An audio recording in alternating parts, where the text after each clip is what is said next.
لا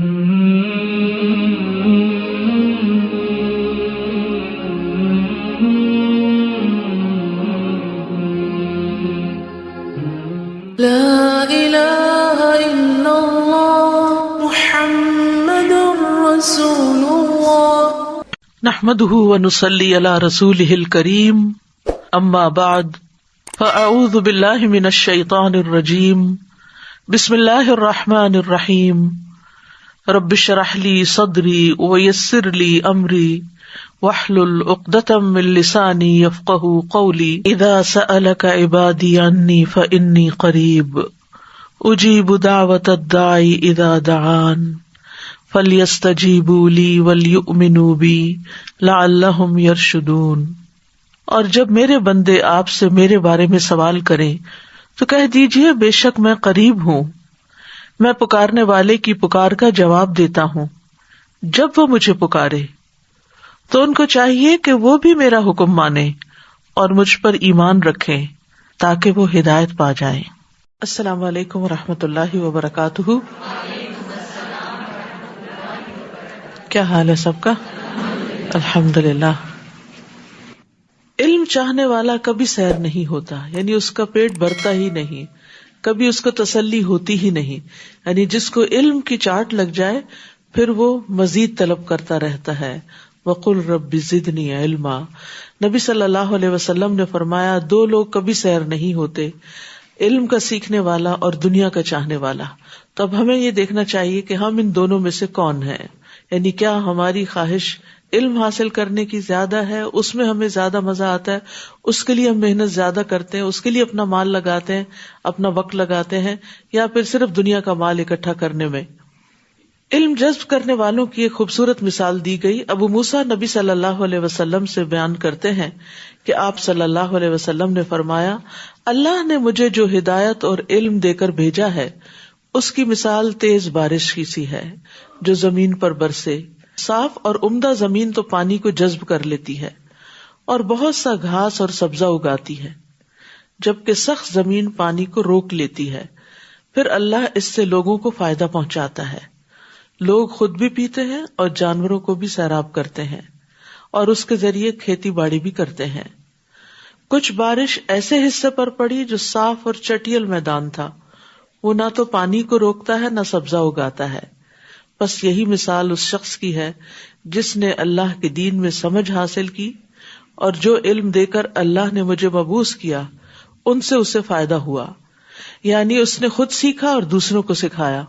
اور یہی اس شخص کی مثال ہے جس نے سر تک نہ اٹھایا اور اللہ کی ہدایت کو قبول نہ کیا جو میں دے کر بھیجا گیا ہوں۔ یعنی یا تو اس نرم زمین کی طرح بن جائیں جو پانی کو اپنے اندر جذب کر کے گھاس چارہ اگاتی ہے اور لوگوں کے لیے خوبصورتی کا باعث بھی بنتی ہے اور فائدے کا باعث ہوتی ہے، جو کچھ وہ اگاتی ہے اس سے لوگ فائدہ اٹھاتے، یا یہ کہ اس چٹیل میدان کی طرح کہ جو پانی کو روک لیتا ہے کہ انسان اور جانور اس سے پیتے ہیں، فائدہ اٹھاتے ہیں، اگرچہ وہ زمین خود زیادہ فائدہ نہیں اٹھاتی لیکن دوسروں کو فائدہ دینے والی بن جاتی۔ لیکن وہ زمین جس پہ پانی پڑے اور وہ بہہ ہی جائے، نہ وہ خود فائدہ اٹھائے نہ کسی اور کو دے، تو وہ زمین ناپسندیدہ ہے۔ تو ہمیں دیکھنا چاہیے کہ ہم ان میں سے کس جگہ پر بیٹھتے ہیں، کیا ہم خود بھی فائدہ اٹھا رہے ہیں اور دوسروں کو بھی پہنچا رہے ہیں، یا صرف سیکھ کے دوسروں کو ہی سکھاتے ہیں اور خود کچھ بھی عمل نہیں کرتے، یا یہ کہ نہ خود سیکھتے ہیں اور نہ کسی اور کو سکھاتے ہیں۔ تو اللہ سبحانہ وتعالی ہمیں سب سے زیادہ نفع مند بنا دے۔ 20واں پارہ۔ اعوذ باللہ من الشیطان الرجیم، بسم اللہ الرحمن الرحیم۔ امن خلق السماوات والارض وانزل لكم من السماء ماء فأنبتنا به حدائق ذات بهجة ما كان لكم أن تنبتوا شجرها أإله مع الله بل هم قوم يعدلون۔ امن خلق السماوات والارض وانزل لكم من السماء ماء فانبتنا به حدائق ذات بهجة ما كان لكم ان تنبتوا شجرها أإله مع الله بل هم قوم يعدلون. بھلا آسمانوں اور زمین کو کس نے پیدا کیا اور آسمان سے تمہارے لیے پانی برسایا جس سے ہم نے پربہار باغات اگائے جن کے درختوں کا اگانا تمہارے بس میں نہ تھا. کیا اللہ کے ساتھ کوئی دوسرا الہ بھی ہے جو ان کاموں میں اس کا شریک ہو؟ بلکہ یہ لوگ ہیں ہی ناانصافی کرنے والے. تو اللہ سبحانہ وتعالیٰ کائنات کی نشانیوں کے ذریعے اپنی الوہیت کو، اپنے الہ ہونے کو ثابت فرما رہے ہیں کہ اصل میں معبود وہی ہے، عبادت اسی کی ہونی چاہیے جس نے ان سب چیزوں کو پیدا کیا، جس نے آسمان اور زمین بنائے اور آسمانوں کی مخلوقات بنائی اور زمین پہ طرح طرح کی مخلوقات پیدا کی، پھر آسمان سے پانی برسایا، پھر اس کے ذریعے باغات اگائے جس میں طرح طرح کے پھل پھول ہیں. یہ سب کچھ تمہارے بس میں نہ تھا. کیا آسمان بنانا کسی کے بس میں ہے؟ کیا زمین بنانا کسی کی ہمت میں ہے؟ یا زمین پر یہ درخت اگانا اگر اللہ نہ اگانا چاہے؟ بہت دفعہ ایسا ہوتا ہے ہم لگاتے ہیں، سارے اسباب بھی مہیا ہوتے ہیں، لیکن درخت بڑھتے نہیں، جل جاتے ہیں. تو وہی بڑھتے ہیں، وہی پھلتے پھولتے ہیں جن کو اللہ بڑھاتا ہے.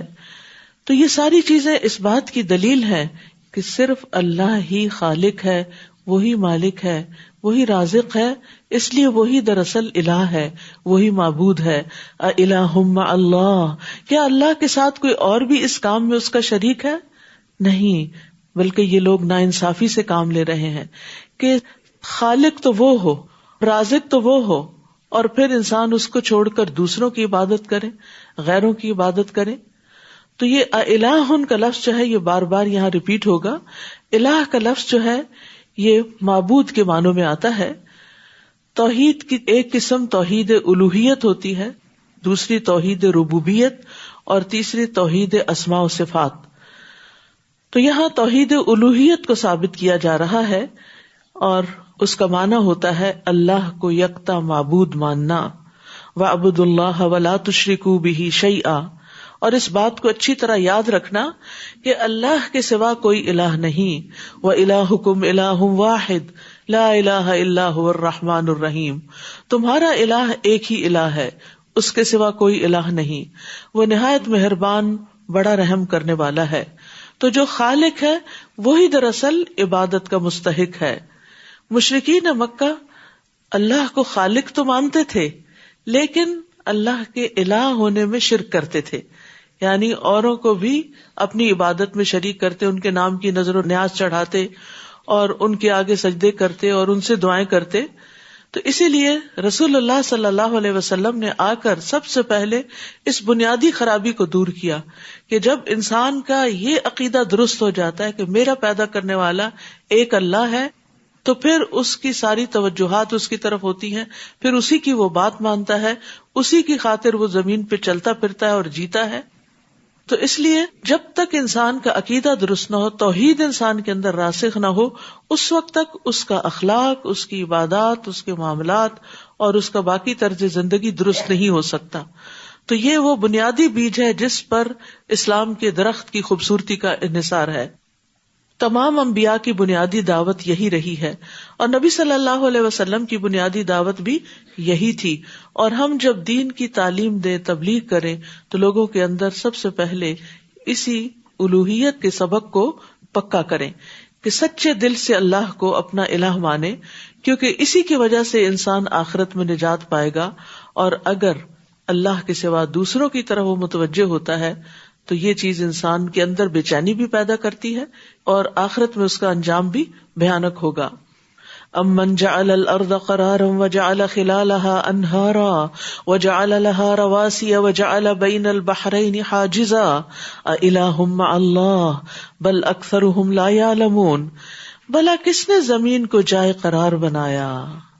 اور اب تو ہم جانتے ہیں کہ زمین ہر دم حرکت کر رہی ہے اور دوہری حرکت کر رہی ہے اور مسلسل خلا میں فلوٹ کر رہی ہے. اس کے باوجود ہم اس پہ چین سے بیٹھتے ہیں، سوتے ہیں، کھاتے ہیں، پیتے ہیں. اور اس کے اندر نہریں بنا دی اور اس کے لیے پہاڑ بنائے تاکہ ہچکولے نہ کھائے، اور 2 سمندروں کے درمیان ایک پردہ حد فاصل بنا دیا، یعنی 2 طرح کے رنگ، 2 طرح کے ذائقے، ٹھنڈا گرم، یہ ساتھ ساتھ پانی چلے جا رہے ہوتے ہیں، تو ان 2 کے بیچ میں پردہ کس نے حائل کر رکھا ہے؟ کیا اللہ کے ساتھ کوئی اور الہ ہے، یعنی جس نے یہ کام کیا ہو؟ بلکہ ان میں سے اکثر لوگ علم نہیں رکھتے۔ امن یجیب المضطر اذا دعاہ ویکشف السوء، بھلا کون ہے جو لاچار کی فریاد رسی کرتا ہے جب وہ اسے پکارتا ہے اور اس کی تکلیف کو دور کر دیتا ہے، اور کون ہے جو تمہیں زمین کے جانشین بناتا ہے؟ کیا اللہ کے ساتھ کوئی اور الہ ہے؟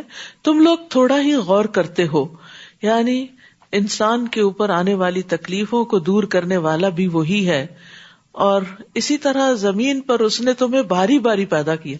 سوچیں اگر آدم علیہ السلام بھی اب زندہ ہوتے اور ہمارے بعد کی ساری جنریشن بھی اکٹھی ایک وقت میں زمین پر ہوتی تو پھر حال کیا ہوتا؟ ابھی ہم آبادی کے مسئلے سے نہیں نبٹ پا رہے، اور عموماً لوگ پریشان ہوتے ہیں کہ وسائل تو خیر اللہ پیدا کرتا ہے، لیکن انسانوں کے انتظامات فیل ہو جاتے ہیں، سڑکیں کم پڑ جاتی ہیں، آبادیاں اور گھر اور باقی چیزیں کم پڑ جاتی ہیں۔ تو اس میں انسان کے لیے یہ بھی اللہ کی بڑی رحمت ہے جس کا یہاں تذکرہ کیا گیا، وَيَجْعَلُكُمْ خُلَفَاءَ الْأَرْضِ، کہ وہ تمہیں زمین کے جانشین بناتا ہے، ایک جنریشن کے بعد ایک جنریشن، اور یہ ٹرانزیشن اتنی سموتھ ہوتی ہے، اتنی غیر محسوس طریقے سے ہوتی ہے کہ ایک کی جگہ ایک ریپلیس ہوتا چلا جاتا ہے اور انسان کو پتہ بھی نہیں چلتا۔ اور پھر خاص طور پر یہاں پر جو بے قرار کی دعا سننے کی بات ہے، تو اس سے پتہ چلتا ہے کہ اخلاص سے تڑپنے پر دعا قبول ہو جاتی ہے، خواہ وہ کوئی نان مسلم ہی کیوں نہ کرے۔ تو اگر ہم چاہتے ہیں ہماری دعائیں قبول ہوں تو تڑپ کر دعا کیا کریں، یعنی اللہ سبحانہ تعالیٰ نے یہاں ایک طرح سے ضمانت دی ہے اور ایک خبر دی ہے کہ اگر لاچار اسے پکارے گا تو وہ اس کی پکار کو قبول کرے گا۔ یعنی جب اخلاص آتا ہے نا انسان کے اندر، تڑپ آتی ہے، تو انسان سب سے کٹ جاتا ہے، سارے شریک بھول جاتے ہیں، صرف ایک اللہ کی یاد باقی رہتی ہے، اور پھر انسان اسی کی پناہ چاہتا ہے، اسی کی مدد چاہتا ہے۔ تو اس سے پتہ چلتا ہے کہ اخلاص جو ہے وہ بہت ہی ویلیوبل اور بہت میزان میں بھاری چیز ہے، اور یہ اخلاص کسی کی بھی طرف سے ہو اللہ تعالیٰ کو بہت پسند ہے، کوئی اللہ تعالیٰ کا اطاعت گزار ہو یا نافرمان ہو۔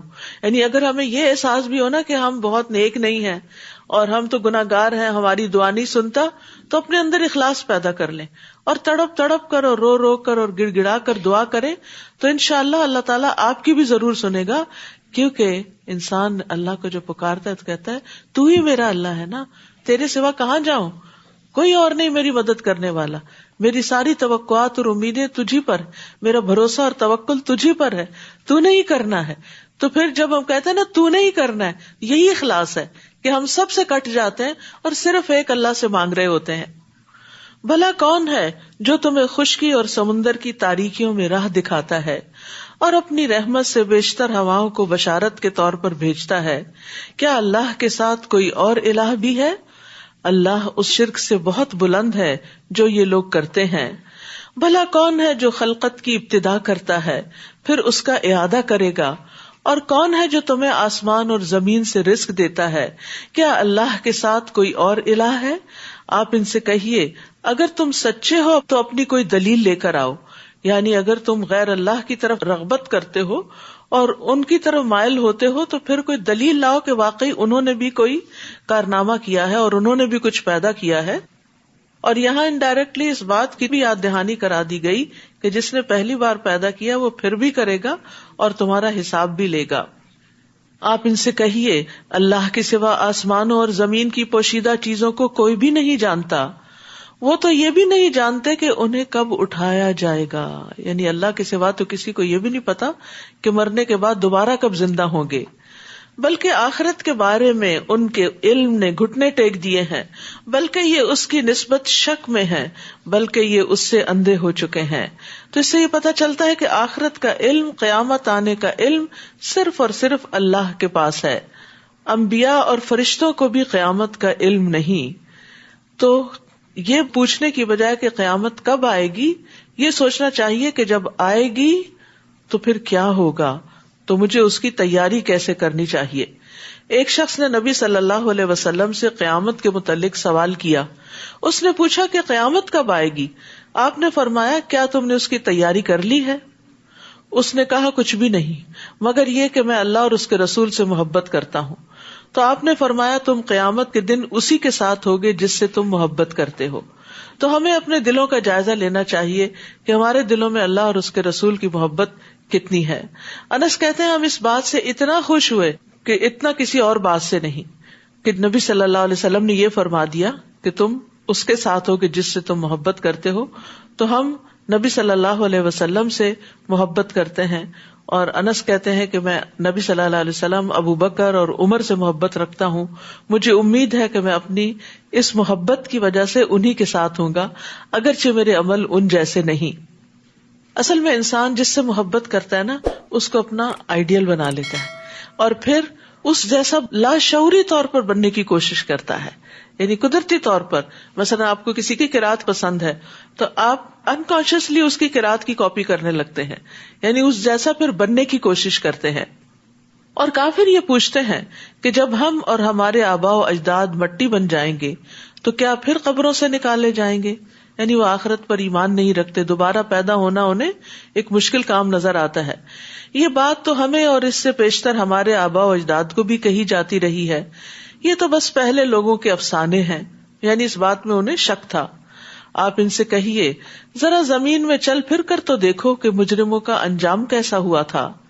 اے نبی آپ ان کے حال پر غمزدہ نہ ہو اور نہ ہی ان کی چالوں سے دل میں تنگی محسوس کریں. کافر یہ کہتے ہیں اگر تم سچے ہو تو یہ وعدہ عذاب کب پورا ہوگا؟ قل عسى ان يكون ردف لكم بعد الذي تستعجلون. آپ ان سے کہیے کیا عجب ہے کہ جس عذاب کے جلد آنے کا تم مطالبہ کر رہے ہو اس کا ایک حصہ تمہارے قریب ہی آ لگا ہو. آپ کا رب تو لوگوں پر بڑا فضل والا ہے لیکن اکثر لوگ شکر ادا نہیں کرتے. اور بلا شبہ تمہارا رب خوب جانتا ہے جو ان کے سینے چھپاتے ہیں اور جو کچھ وہ ظاہر کرتے ہیں. اور زمین و آسمان کی کوئی پوشیدہ چیز ایسی نہیں جو کتاب مبین یعنی لوح محفوظ میں لکھی ہوئی نہ ہو. اور لوح محفوظ میں لکھے ہونے کا مطلب کیا ہے کہ اللہ سبحانہ وتعالیٰ نے ہر چیز کو ریکارڈ کر رکھا ہے، یعنی ہر چیز کا حساب رکھا ہوا ہے. حساب کیوں رکھتے ہیں؟ یعنی آپ دو طرح کا معاملہ کرتے ہیں نا، ایک حساب کو آپ لکھ کے رکھتے ہیں اور ایک حساب کو آپ چھوڑ دیتے ہیں. کس کو لکھ کے رکھتے ہیں؟ جس کو فالو اپ کرنا ہو.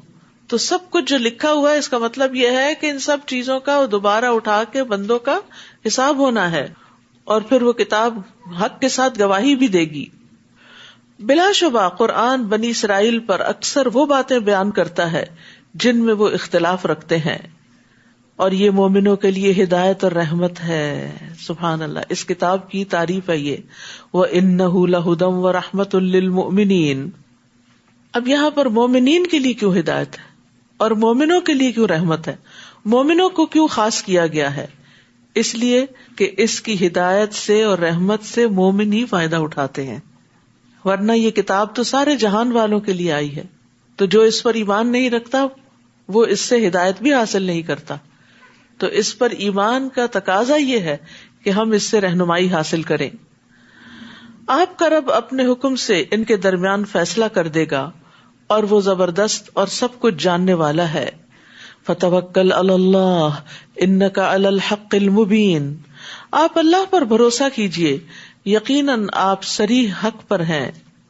نہ تو آپ مردوں کو سنا سکتے ہیں اور نہ ایسے بہروں کو اپنی پکار سنا سکتے ہیں جو پیٹ پھیر کر بھاگے جا رہے ہوں. یہاں کس کو مردہ اور بہرا قرار دیا گیا ہے؟ جو حق بات سننے سے غافل ہے. یعنی آپ اس شخص کو جو مر چکا ہے، یعنی جس کا دل مردہ ہو چکا ہے، جس پہ کوئی بات اثر نہیں کرتی، آپ اس کو کتنا بھی سنائیں اس کو کچھ سمجھ نہیں آئے گی. نیند کی حالت میں انسان کچھ نہیں سنتا تو مرنے کے بعد کیسے سن سکتا ہے؟ اور اسی طرح بہرا اگر سامنے دیکھ رہا ہو تو وہ ہونٹوں کی جنبش سے یا اشاروں سے بات سمجھ لیتا اگر اس کو سنائی نہ دی جا رہی. لیکن جو بہرا منہ موڑ کے جا رہا ہو آپ اس کو جتنی چاہیں آوازیں دیں وہ کچھ بھی نہیں سمجھتا. تو یہاں کفار کے دلوں کو مردہ اور بہروں سے تعبیر کیا گیا ہے کہ ان پر وحی الہی کی کوئی بات اثر نہیں کرتی. پیغمبر ان کو ہر طرح سے سناتے ہیں لیکن یہ کچھ بھی سمجھ کے نہیں دیتے، اور نہ ہی آپ اندھوں کو ان کی گمراہی سے بچا کر راہ راست پر لا سکتے ہیں. یعنی جو حق دیکھنے سے بہرے ہیں اور گنگے ہیں اور اندھے ہیں، آپ ان کو پھر کچھ سنا نہیں سکتے. آپ تو صرف ان کو سنا سکتے ہیں جو ہماری آیات پر ایمان لاتے ہیں، پھر فرما بردار بن جاتے ہیں. فہم مسلمون، پھر وہ سرنڈر کر دیتے ہیں، پھر اس سر تسلیم خم کر دیتے ہیں. وَإِذَا وَقَعَ الْقَوْلُ عَلَيْهِمْ أَخْرَجْنَا لَهُمْ دَابَّةً مِّنَ الْأَرْضِ تُكَلِّمُهُمْ أَنَّ النَّاسَ كَانُوا بِآيَاتِنَا لَا يُوقِنُونَ. اور جب عذاب کی بات پوری ہونے کا وقت آ جائے گا تو ہم ان کے لیے زمین سے ایک جانور نکالیں گے جو ان سے کلام کرے گا کہ فلاں فلاں لوگ ہماری آیتوں پر یقین نہیں رکھتے. یعنی جب زمین میں اتنی گمراہی پھیل جائے گی کہ لوگ حق کو قبول کرنا بالکل چھوڑ دیں گے اور امر بالمعروف اور نہی عن المنکر کرنا بھی چھوڑ دیں گے، اور انسانوں کے اندر سے خیر نکل جائے گی، تو اس کام کے لیے اللہ تعالیٰ ایک جانور زمین سے نکالیں گے. وہ لوگوں سے بات کرے گا اور وہ لوگوں کو سمجھائے گا. اور اسی طرح ایک روایت میں آتا ہے کہ وہ لوگوں کو کچھ نشان بھی لگا دے گا. ابو امامہ رضی اللہ عنہ سے مروی ہے کہ نبی صلی اللہ علیہ وسلم نے فرمایا، دابت الارض کا خروج ہوگا تو وہ لوگوں کے منہ پر نشان لگا دے گا اور وہ اس نشان کے ساتھ ہی زندہ رہیں گے.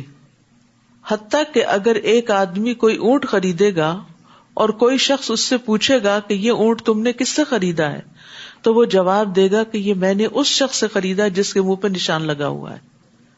یعنی مخصوص قسم کے لوگ، ہو سکتا ہے یہ وہ لوگ ہوں کہ جو اللہ کی اطاعت نہ کرنے والے ہوں، تو ان کے اوپر ایک نشان بھی لگا دے گا اور پھر لوگ انہیں ان کے اس نشان سے پہچانیں گے.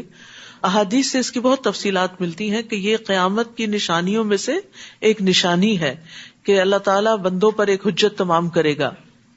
اور جس دن ہم ہر امت سے ایسے لوگوں کی ایک فوج اکٹھی کریں گے جو ہماری آیات کو جھٹلاتی تھی، پھر ان کی گروہ بندی کی جائے گی. یعنی ایک جیسے لوگ اکٹھے کر دیے جائیں گے، یہاں تک کہ جب وہ سب آ جائیں گے تو اللہ ان سے پوچھے گا، تم نے میری آیات کو جھٹلا دیا حالانکہ علمی لحاظ سے تم نے ان کا احاطہ نہیں کیا تھا. اگر یہ بات نہیں تو پھر تم کیا کرتے رہے.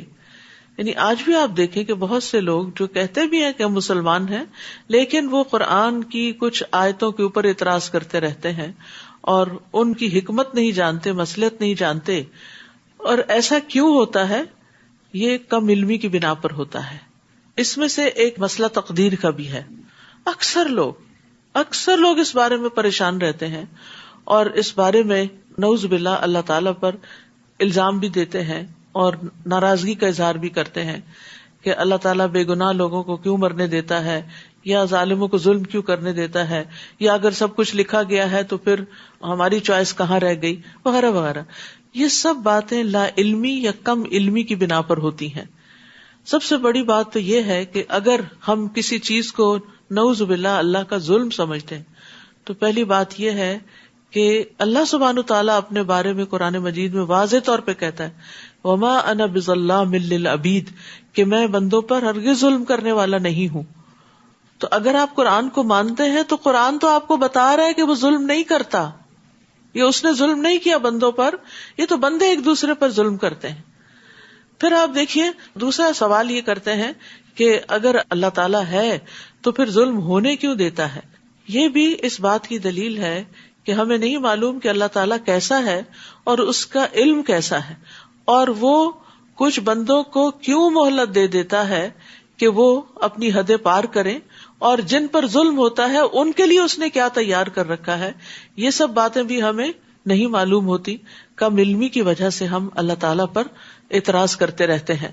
تو سب سے پہلے تو یہ جاننے کی ضرورت ہے کہ کیا ہمیں کسی بھی واقعے کا، کہ مثلاً کسی انسان پہ ہی کوئی ظلم ہوا ہے، اس کی ساری وجوہات پتہ ہیں، اس کے اپنے گناہ کتنے تھے، یا یہ کہ اس کا ماحول کیسا تھا، یا کس کی غفلت تھی، کسی حاکم کی غفلت تھی، یا اس کے آس پاس کا جو سپورٹ گروپ تھا وہ کمزور تھا. تو ایسا ہوا کیوں؟ یعنی سارا الزام اللہ تعالیٰ کو دے دینا کہ وہ وقت پہ وہاں پہنچ کے انٹرفیئر کرتا اور ظالموں کو زبردستی پکڑ کے روکتا، تو یہ اس کا طریقہ نہیں. زمین کے امور میں اس نے انسانوں کو جہاں چوائس دی ہے پھر وہ ان پر زبردستی نہیں کرتا. اور ایسا وہ کیوں کرتا ہے، اس کی حکمت خود اسی کو معلوم ہے، کیونکہ ہمارا علم کم ہے، وہ علیم ہے، وہ حکیم ہے، لیکن ہم علم اور حکمت میں بہت کم ہے، کیونکہ ہم اپنے آپ کو زیادہ عقل مند سمجھ لیتے ہیں نا، تو اس لیے پھر ہم اعتراض شروع کر دیتے ہیں. جب ہم اپنی کم علمی کا اعتراف کریں گے تو پھر سبحانک لا علم لنا الا ما علمتنا، تو بہت سے مسئلوں کا حل مل جائے گا. اور ان کے ظلم کی وجہ سے ان پر عذاب کی بات پوری ہو جائے گی تو وہ بول بھی نہ سکیں گے. کیا وہ غور نہیں کرتے کہ ہم نے رات اس لیے بنائی کہ وہ اس میں آرام کریں، اور دن کو روشن بنایا تاکہ وہ کام کاج کر سکیں؟ اس میں بھی لوگوں کے لیے بہت سی نشانیاں ہیں جو ایمان لاتے ہیں. یعنی اگر لوگ غور و فکر کریں تو دن اور رات کے آنے جانے میں بھی بہت سے سبق ہیں. اور جس دن سور پھونکا جائے گا تو جو کوئی بھی آسمانوں یا زمین میں ہوگا سب گھبرا اٹھیں گے سوائے ان کے جنہیں اللہ اس سے بچانا چاہے گا، اور یہ سب حقیر بن کر اللہ کے حضور پیش ہو جائیں گے. اس کو نفخۃ الفزع کہتے ہیں، جس میں ایسا ہوگا کہ سب گھبرا جائیں گے. یعنی پہلی آواز پہ سب کے اندر ایک شدید خوف اور گھبراہٹ پیدا ہو جائے گی. پھر نفخۃ الصاعق ہے، وہ نفخہ وہ ہے کہ جس کے بعد سب ہلاک ہو جائیں گے، مر جائیں گے. اور پھر نفخۃ البعث ہوگا کہ جس کے بعد سب دوبارہ جی اٹھیں گے. اس دن تو سمجھے گا کہ پہاڑ اپنی جگہ پر جمے ہوئے ہیں، حالانکہ وہ بادل کی سی چال چل رہے ہوں گے. یہ اللہ کی قدرت کا کرشمہ ہوگا جس نے ہر چیز کو مضبوط بنایا. بلا شبہ تم جو کام کر رہے ہو وہ اس سے خبردار ہے. من جاء بالحسنۃ فلہ خیر منہا وہم من فزع یومئذ آمنون. جو شخص اس دن بھلائی لے کر آئے گا اسے اس سے بہتر بدلہ ملے گا، اور ایسے ہی لوگ اس دن گھبراہٹ سے امن میں ہوں گے. یہ پیچھے آیا نا کہ جس کو اللہ چاہے اس گھبراہٹ سے بچا لے گا. تو یہ کون ہوں گے؟ جو نیک کام کر کے آئیں گے. اور یہ یاد رکھیے کہ اللہ کا ثواب بندے کے عمل سے کہیں زیادہ ہے. یعنی نیکی کرنے کا فائدہ کیا ہے کہ اس سے بہتر بدلہ ملے گا، پلس یہ کہ اس دن کی گھبراہٹ سے امن میں ہوں گے. ہم سب کو جب قیامت کے واقعات پڑھتے ہیں نا تو بڑی پریشانی سی ہوتی ہے، بڑی فکر لگتی ہے، بہت تنہائی سی محسوس ہوتی ہے، گھبراہٹ ہوتی ہے، کچھ سمجھ نہیں آتا کہ کیا ہوگا. اس گھبراہٹ سے بچنے کے لیے کیا کریں؟ تو یہاں آپ دیکھیے اس قرآن کی آیت سے ہمیں پتہ چل گیا ہے کہ نیکیاں کرنا اس گھبراہٹ کو دور کرے گا. جب اپنے بھی ساتھ چھوڑ جائیں گے، دوست، رشتہ دار، اولاد، والدین، کوئی بھی نہیں پوچھے گا، تو انسان کے ساتھ اس کا اپنا ہی عمل ہوگا. تو اس لیے ہم سب کو اچھے اعمال کی فکر کرنی چاہیے اور اس میں آگے سے آگے بڑھتے جانا چاہیے. جو آج کر رہے ہیں اتنا ہی کافی نہیں سمجھنا چاہیے، اس سے بھی بہتر طور پر نیک کام کرنے کی فکر کرنی چاہیے. تو بندے کے عمل، قول اور اس کے ذکر سے، یعنی جو نیک اعمال ہیں، اللہ کا ثواب بہتر ہے. یعنی صرف برابر نہیں دیا جائے گا، بہتر اور زیادہ دیا جائے گا. اسی طرح اللہ کی رضا جو ہے وہ بندے کے عمل سے کہیں زیادہ ہے. اور یہ بھی پتہ چلتا ہے کہ اللہ تعالیٰ بندے کا ثواب کئی گنا بڑھا دے گا. ایک نیکی کے بدلے 10 نیکیاں تو لازمن ہیں ہی، لیکن اس سے بھی زیادہ ان کو بڑھا دے گا جتنا زیادہ اخلاص ہوگا، جتنا زیادہ کام اللہ ہی کے لیے ہوگا. اور پھر آپ دیکھیے کہ اللہ تعالیٰ کا یہ کتنا فضل و کرم ہے کہ ہم تھوڑی دیر کام کرتے ہیں. فرشتے ہیں دن رات تسبیح کر رہے ہیں، تھکتے ہی نہیں، دم لیتے ہی نہیں، لیکن ان کو اس کا کوئی اجر نہیں ہے. وہ پوری زندگی بھی تسبیح کرتے رہے تو ان کی ایک نیکی بھی نہیں لکھی جاتی. لیکن ہم انسان ایک دفعہ سبحان اللہ کہے، ایک دفعہ الحمدللہ کہے، میزان بھر جاتا ہے. کتنا احسان ہے اللہ کا ہم پر. پھر بھی اگر ہم اس کے ذکر کی طرف نہ آئیں، اس کے شکر کی طرف نہ آئیں اور اس کی عبادت نہ کریں تو پھر خود ہی خسارے میں ہیں. تو ہر نیکی کا کئی گنا زیادہ بدلہ ہوگا. نبی صلی اللہ علیہ وسلم نے فرمایا، جس نے مسلمانوں کے راستے سے تکلیف دہ چیز ہٹا دی، کہ وہ ان کو بادر کرے گی، اٹک جائیں گے، گر جائیں گے. اور کچھ نہیں تو اپنے جوتے ہی ڈھنگ کی جگہ پہ اتار کے رکھنا، کیونکہ بعض لوگ جو دیر سے آتے ہیں غلط جگہ پارک کرتے ہیں، غلط جگہ جوتے اتار کے اندر آ جاتے ہیں، اور کوئی جلدی سے بعد میں آتا ہے انہیں جوتوں سے لگ کے گر جاتا ہے. تو جس نے مسلمانوں کے راستے سے تکلیف دہ چیز ہٹائی، اللہ اس کے لیے ایک نیکی لکھے گا، اور جس کے لیے اللہ نیکی لکھ دیتا ہے اس کی وجہ سے جنت میں داخل کرتا ہے. تو ہمیں نہیں پتا کہ ہماری کون سی نیکی جس کو ہم نے بس ایسے ہی عادتاً بس جلدی سے کر دیا وہی ہمارے جنت میں داخلے کا سبب بن جائے. کیونکہ بہت سے جو نیک کام کر کے ہمارے دماغ میں خلل آ جاتا ہے نا کہ اب ہم بہت کچھ کر رہے ہیں یا ہم نیک ہو چکے ہیں، تو ہو سکتا ہے وہ اللہ کو اتنے پسند ہی نہ آئے، اور وہ پسند آ جائے کہ جس میں ذرا بھی ریاکاری نہ ہو، جس میں ذرا بھی دکھاوا نہ ہو. تو اس لیے لا تحتقرن من المعروف شیئا ولو ان تلقى اخاك بوجه طلق، کہ نیکی کے کسی چھوٹے سے کام کو بھی حقیر نہ سمجھو، خواہ وہ تمہارا اپنے بھائی کو مسکرا کے پیش آنا ہی کیوں نہ ہو. کہ آپ کسی سے سلام لے رہے ہیں، کسی سے بات کر رہے ہیں تو اچھے سے بات کریں، خوشی سے، خوش اخلاقی سے. تو یہ چیز بھی انسان کے درجات کو بلند کرنے والی ہے. وَمَنْ جَاءَ بِالسَّيِّئَةِ فَكُبَّتْ وُجُوهُهُمْ فِي النَّارِ، اور جو برائی لے کر آئے گا تو ایسے لوگ اوندے منہ جہنم میں پھینک دیے جائیں گے، اور کہا جائے گا تمہیں اتنا ہی بدلہ ملے گا جو تم کام کرتے رہے ہو. یعنی صرف ایک برائی کے بدلے میں ایک برائی، پھر بھی اگر کسی کا برائیوں کا پلڑا بھاری ہو گیا تو پھر وہ خسارے میں ہی ہے. اے نبی کہہ دیجئے مجھے تو یہی حکم ہوا ہے کہ میں اس شہر یعنی شہر مکہ کے مالک حقیقی کی اطاعت کروں، جس نے اسے احترام بخشا اور جو ہر چیز کا مالک ہے، اور مجھے حکم دیا گیا ہے کہ میں فرما بردار بن کر رہوں، مسلم بن کر رہوں، اور یہ کہ قرآن پڑھ کر سناؤں. اب جو شخص راہ راست پر آتا ہے تو وہ اپنے ہی فائدے کے لیے آتا ہے، اور جو گمراہ ہوا تو اس سے آپ کہہ دیجئے کہ میں تو صرف ایک ڈرانے والا ہوں. تو ایک معنی تو یہ ہے کہ نبی صلی اللہ علیہ وسلم سے کہا جا رہا ہے کہ آپ لوگوں کو قرآن پڑھ کر سنائیں. اتلو القرآن، یعنی قرآن ریڈنگ کی چیز بھی ہے لیکن پڑھ کے سنانے کی بھی ہے، کیونکہ سن کے جو باتیں سمجھ میں آتی ہیں بعض اوقات صرف ریڈنگ سے نہیں آتی. آپ نے غور کیا ہوگا کہ آپ روز کی اپنی تلاوت کرتے ہیں اور رات کو امام کے پیچھے بھی سنتے ہیں، تو جو امام کے پیچھے سنتے ہیں وہ زیادہ دل پہ اثر کرتا ہے، زیادہ غور و فکر اس میں ہوتا ہے بنسبت اس کے کہ جو آپ خود سے تلاوت کر رہے ہوتے ہیں. پھر اسی طرح اس کا ایک معنی یہ بھی کیا گیا ہے کہ میں قرآن کو مسلسل پڑھتا رہوں، یعنی میں لوگوں کو اس کی طرف بار بار دعوت دے کر اور اس کی طرف بار بار رہنمائی کرنے کے طریقے سے قرآن کو ہمیشہ پڑھ کر سناتا رہوں، کیونکہ یہی بھلائی کے راستے کی طرف رہنمائی کرنے کے لیے کافی ہے. اور مسلسل پڑھنے میں یہ بھی معنی آتا ہے کہ ہمیشہ پڑھتا رہوں کہ اس میں چھپے ہوئے کئی گنا عمدہ حقائق تھوڑے تھوڑے کر کے میرے لیے کھل کے سامنے آ جائیں. یہ یاد رکھیے ایک دفعہ پڑھنے سے قرآن پورا سمجھ میں نہیں آتا، اس کو بار بار پڑھنے کی ضرورت ہوتی ہے. اتلو القرآن میں یہ معنی بھی پایا جاتا ہے کہ اس کو مسلسل بار بار پڑھتا رہوں. رمضان میں بھی پڑھوں، رمضان کے بعد بھی پڑھوں، اور ہر رمضان یہ تو اپنے ساتھ باندھ ہی لینا چاہیے کہ ایک دفعہ کم از کم ضرور پورے قرآن سے سمجھ کے گزرو، تازہ ہو جاتا ہے. کئی نئی باتیں سمجھ میں آتی ہیں جو اس سے پہلے ہم نے یا تو پڑھ رکھی ہوتی یا نہیں بھی پڑھ رکھی ہوتی، یاد ہی نہیں ہوتی، بالکل دل سے اتری بھی ہوتی. اور پھر ایک دم جیسے بہار آتی نا، آج کل آپ دیکھ رہے ہیں آس پاس کتنی خوبصورتی پھیلتی چلی جا رہی ہے، تو اسی طرح رمضان بھی نیکیوں کا موسم بہار ہے، اور یہ بہار اپنے جوبن پہ پہنچتی ہے جب انسان قرآن سے تعلق قائم کرتا ہے، اور وہ بھی سمجھ کے جب اس کو پڑھتا یا سنتا ہے. وَقُلِ الْحَمْدُ لِلَّهِ، نیز کہہ دیجئے کہ سب تعریف اللہ کے لیے ہے. وہ ان قریب تمہیں اپنی ایسی نشانیاں دکھائے گا جنہیں تم پہچان لوگے، اور جو کچھ تم کر رہے ہو اس سے آپ کا رب بے خبر نہیں. سورۃ القصص، بسم اللہ الرحمن الرحیم. طاسیم، تلک آیات الکتاب المبین. طاسیم، یہ واضح کتاب یعنی قرآن کی آیات ہیں.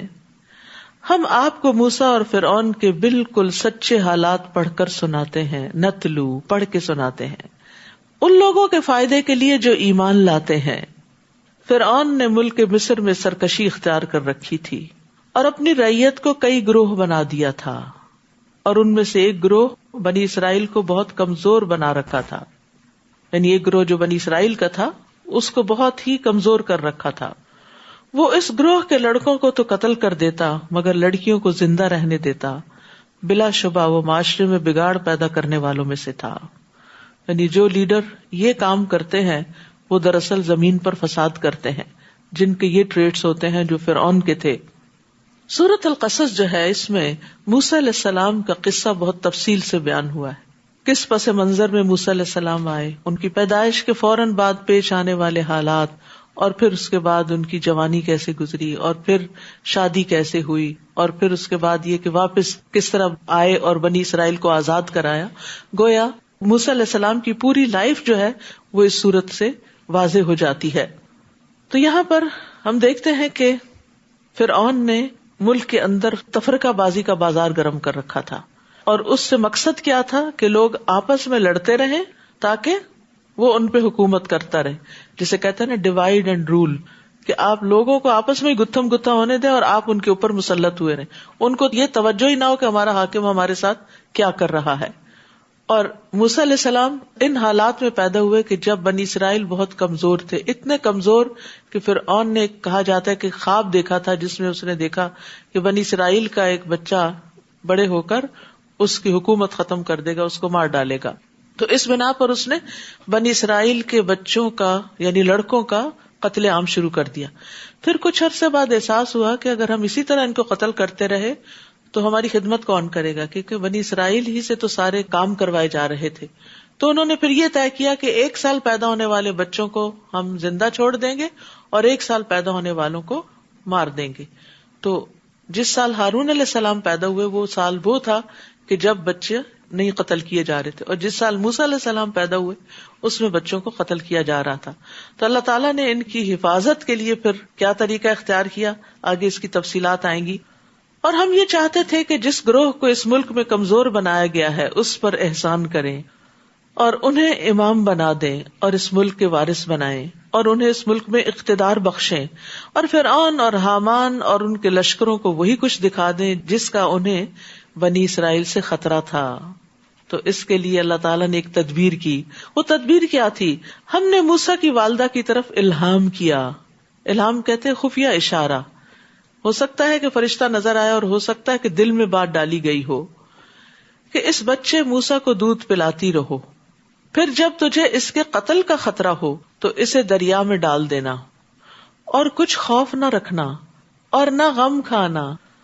یعنی ماں کے لیے نومولود بچہ بہت ہی پیارا ہوتا ہے. بڑی بچے بھی پیارے ہوتے ہیں، لیکن جو بچہ چھوٹا ہوتا ہے نا، ابھی جو معصوم ہوتا ہے، اللہ تعالیٰ اس کی محبت اور زیادہ دل میں ڈال دیتا ہے. اور موسیٰ علیہ السلام کے اوپر تو اللہ نے ویسے ہی بڑی محبت ڈال دی تھی. وَأَلْقَيْتُ عَلَيْكَ مَحَبَّةً مِّنِّي، اللہ نے خاص محبت ڈالی تھی ان کے لیے لوگوں کے دلوں میں کہ جو ان کو دیکھتا تھا ان سے محبت کرنے لگتا تھا. تو بہرحال اللہ سبحانہ وتعالیٰ موسیٰ علیہ السلام کی والدہ کو تسلی دے رہے ہیں کہ غم نہیں کھانا، سب ٹھیک ہو جائے گا، ہم اس بچے کو تیری طرف ہی لوٹا دیں گے اور اسے اپنا رسول بنا دیں گے. وعدہ ہو رہا ہے، اور آگے ہم قصے میں دیکھیں گے کہ اللہ تعالیٰ نے اپنے وعدے پورے کیے. یہاں پر خاص طور پر اللہ تعالیٰ نے موسیٰ علیہ السلام کی والدہ کو حکم دیا کہ وہ دودھ پلاتی رہے، ان ارضعیہ، تاکہ موسیٰ علیہ السلام جتنے دن ماں کے پاس ہوں وہ صحت مند بچے کے طور پر پلیں، ان کی جسمانی بناوٹ مضبوط ہو جائے. کیونکہ چھوٹی عمر میں اور ڈے 1 سے اور پہلی خوراک کے طور پر بھی اگر ماں کا دودھ بچے کو دیا جاتا ہے تو اس بچے کا امیون سسٹم اور باقی اس کی جو گروتھ ہے وہ زیادہ اسٹرانگ ہوتی ہے، بیماریوں سے بچا رہتا ہے. تو یہاں خاص طور پر اس بات کی تلقین کی گئی، ورنہ اس کو اگنور بھی کیا جا سکتا تھا. یہ نہیں کہا گیا نہلاتی دلاتی رہنا، اس کو پیار کرنا، نہیں، یہ تو نیچرل باتیں ہیں. دودھ بھی ماں خود ہی پلاتی ہے، لیکن تاکیداً دودھ پلوایا گیا.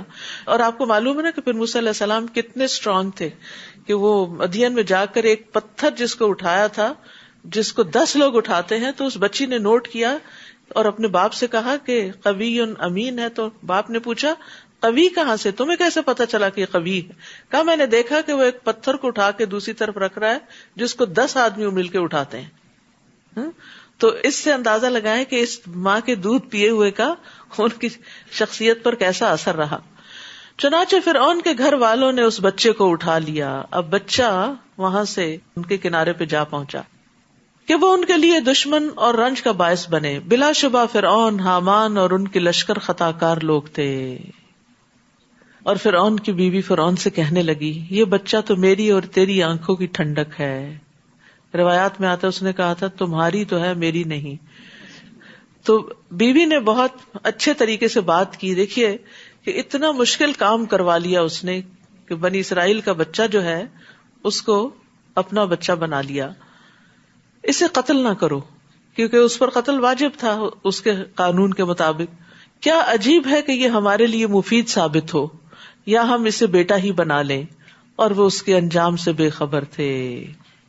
تو جہاں بہت سے لوگ بھی مفسد ہوں، پوری گورنمنٹ بھی کرپٹ ہو، وہاں ایک بھی عادل شخص ہو، ایک بھی سمجھدار ہو، مصلح ہو، تو قوم کو کچھ نہ کچھ فائدہ پہنچ جاتا ہے. یہاں فرعون اور اس کے درباری حامان اور قارون اور یہ سب جو تھے یہ بڑے ظالم لوگ تھے، لیکن فرعون کی بیوی آسیہ جو تھی، آسیہ علیہ السلام، وہ بڑی عادل اور منصف اور نیک مزاج خاتون تھی. تو ان کے مشورے اور ان کی کوشش سے موسیٰ علیہ السلام کو بچا لیا گیا. اور موسیٰ کی والدہ کا دل سخت بے قرار ہو گیا. بچہ جو اپنے سے جدا کیا تو برداشت نہیں کر پا رہی، اور اگر ہم اس کی ڈھارس نہ بندھاتے تو قریب تھا کہ وہ راز فاش کر دیتی. اور دوسرا فائدہ کیا تھا کہ وہ موسیٰ کو واپس اس کے پاس لوٹانے کے وعدے پر یقین کرنے والوں میں سے ہو جائے. یعنی اللہ تعالیٰ امتحان میں ڈال رہا تھا کہ اس کا یقین پختہ ہو. چنانچہ اس نے موسیٰ کی بہن سے کہا کہ اس بچے کے پیچھے پیچھے چلتی جاؤ. چنانچہ وہ آنکھیں بچا کر اسے دیکھتی رہی اور دوسروں کو اس کا پتہ نہ چل سکا. اور ہم نے پہلے سے ہی موسیٰ پر دائیوں کا دودھ حرام کر دیا تھا. اس وقت موسیٰ کی بہن نے کہا، کیا میں تمہیں ایسے گھرانے کا پتہ بتاؤں جو تمہارے لیے اس بچے کی پرورش کرے اور اس بچے کے خیر خواہ بھی ہوں. چنانچہ اس طرح ہم نے موسیٰ کو اس کی والدہ ہی کی طرف لوٹا دیا تاکہ وہ اپنی آنکھ ٹھنڈی کرے اور غمزدہ نہ رہے اور یہ جان لے کہ اللہ کا وعدہ سچا ہے. لیکن اکثر لوگ یہ بات نہیں جانتے. کبھی اللہ تعالیٰ انسان کو ایسی چیز سے محروم کر دیتا ہے جس محرومی کو وہ برداشت نہیں کر پاتا. کیوں محروم کرتا ہے؟ تاکہ وہ آپ کو وہ عطا کرے جو اس سے بھی بہتر ہو. اور وہ جو تقدیر کے مسئلے سے ریلیٹ کرے نا اس کو، کہ ایک بچہ فوت ہو جاتا ہے، آپ کو نہیں پتا کہ وہ بچہ آپ کے لیے بڑا ہو کے کتنی مصیبت کا باعث بنے. اللہ کو پتا ہے، وہ زیادہ حکمت والا ہے، تو وہ لے لیتا ہے بچے کو اور پھر اس کے بدلے میں وہ اور دے دیتا ہے. تو کبھی ایک چیز اس لیے لیتا ہے تاکہ بہتر چیز عطا کرے. اور پھر وَلِتَعْلَمَ أَنَّ وَعْدَ اللَّهِ حَقٌّ، جس طرح اللہ نے موسیٰ کو ماں کی طرف لوٹا دیا. تفصیلات آتی ہیں جس کے اندر جانے کی ضرورت نہیں. جب موسیٰ علیہ السلام نے کسی کے بھی دودھ پینے سے انکار کیا، پھر ایسی دودھ پلانے والی خاتون تلاش کی گئی جو موسیٰ علیہ السلام کی والدہ ہی نکلی.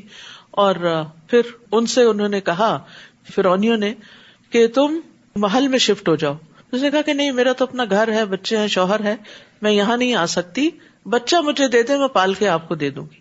اس طرح موسیٰ علیہ السلام دوبارہ اپنی ماں کی طرف ہی لوٹ گئے اور ماں نے ان کو اپنے خاص طریقے پر اپنے دین کے مطابق پالا اور ان کی خاص تربیت کی. وَلَمَّا بَلَغَ أَشُدَّهُ وَاسْتَوَىٰ آتَيْنَاهُ حُكْمًا وَعِلْمًا وَكَذَٰلِكَ نَجْزِي الْمُحْسِنِينَ. اور جب موسیٰ اپنی جوانی کو پہنچے اور پورے توانا ہو گئے تو ہم نے انہیں قوت فیصلہ اور علم عطا کیا، یعنی جسمانی قوت بھی اور ذہنی قوت بھی. اور ہم نیک لوگوں کو ایسی ہی جزا دیا کرتے ہیں. اور موسیٰ شہر میں اس وقت داخل ہوئے جب اہل شہر غفلت میں تھے. وہاں موسیٰ نے 2 آدمیوں کو آپس میں لڑتے ہوئے دیکھا.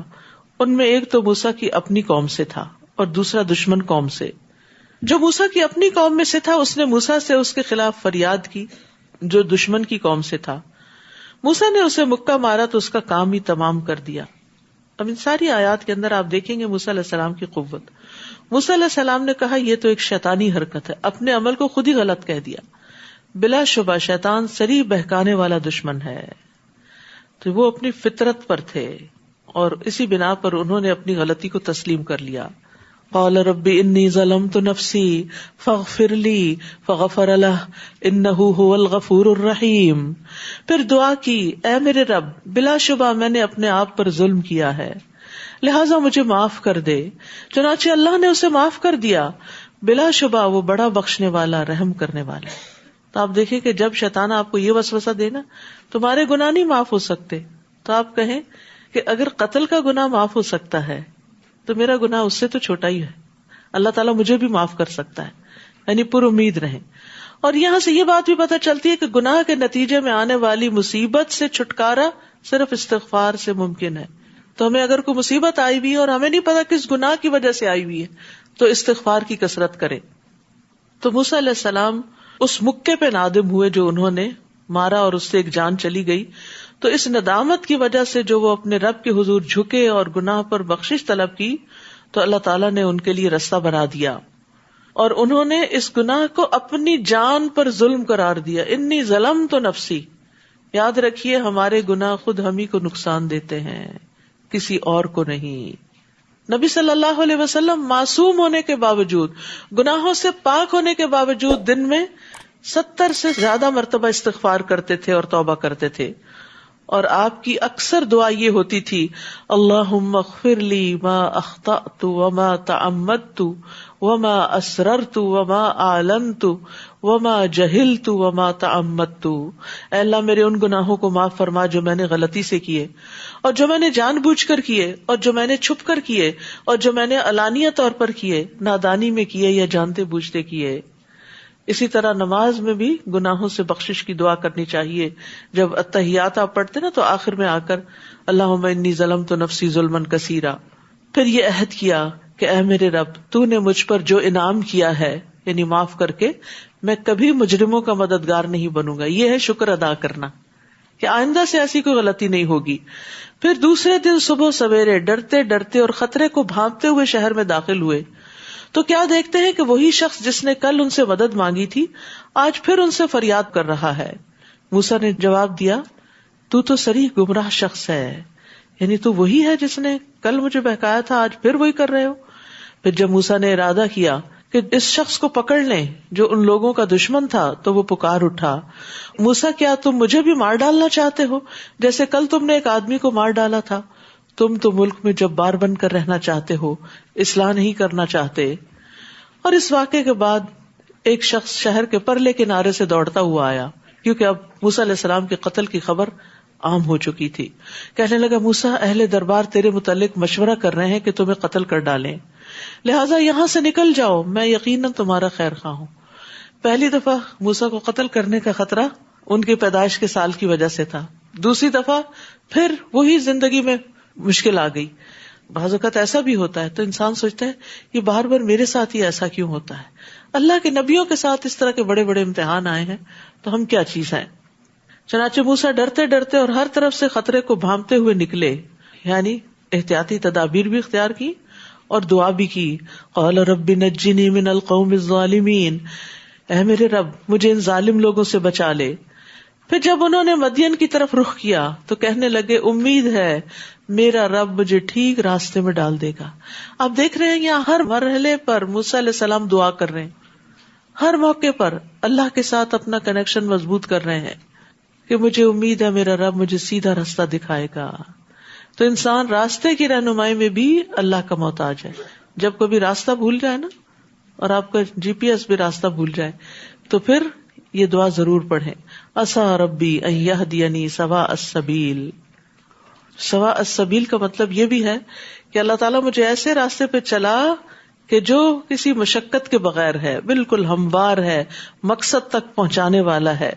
پھر جب وہ مدین کے کنویں پر پہنچے تو دیکھا کہ بہت سے لوگ اپنے جانوروں کو پانی پلا رہے ہیں، اور ان سے ہٹ کر ایک طرف 2 عورتیں اپنی بکریوں کو روکے ہوئے کھڑی ہیں.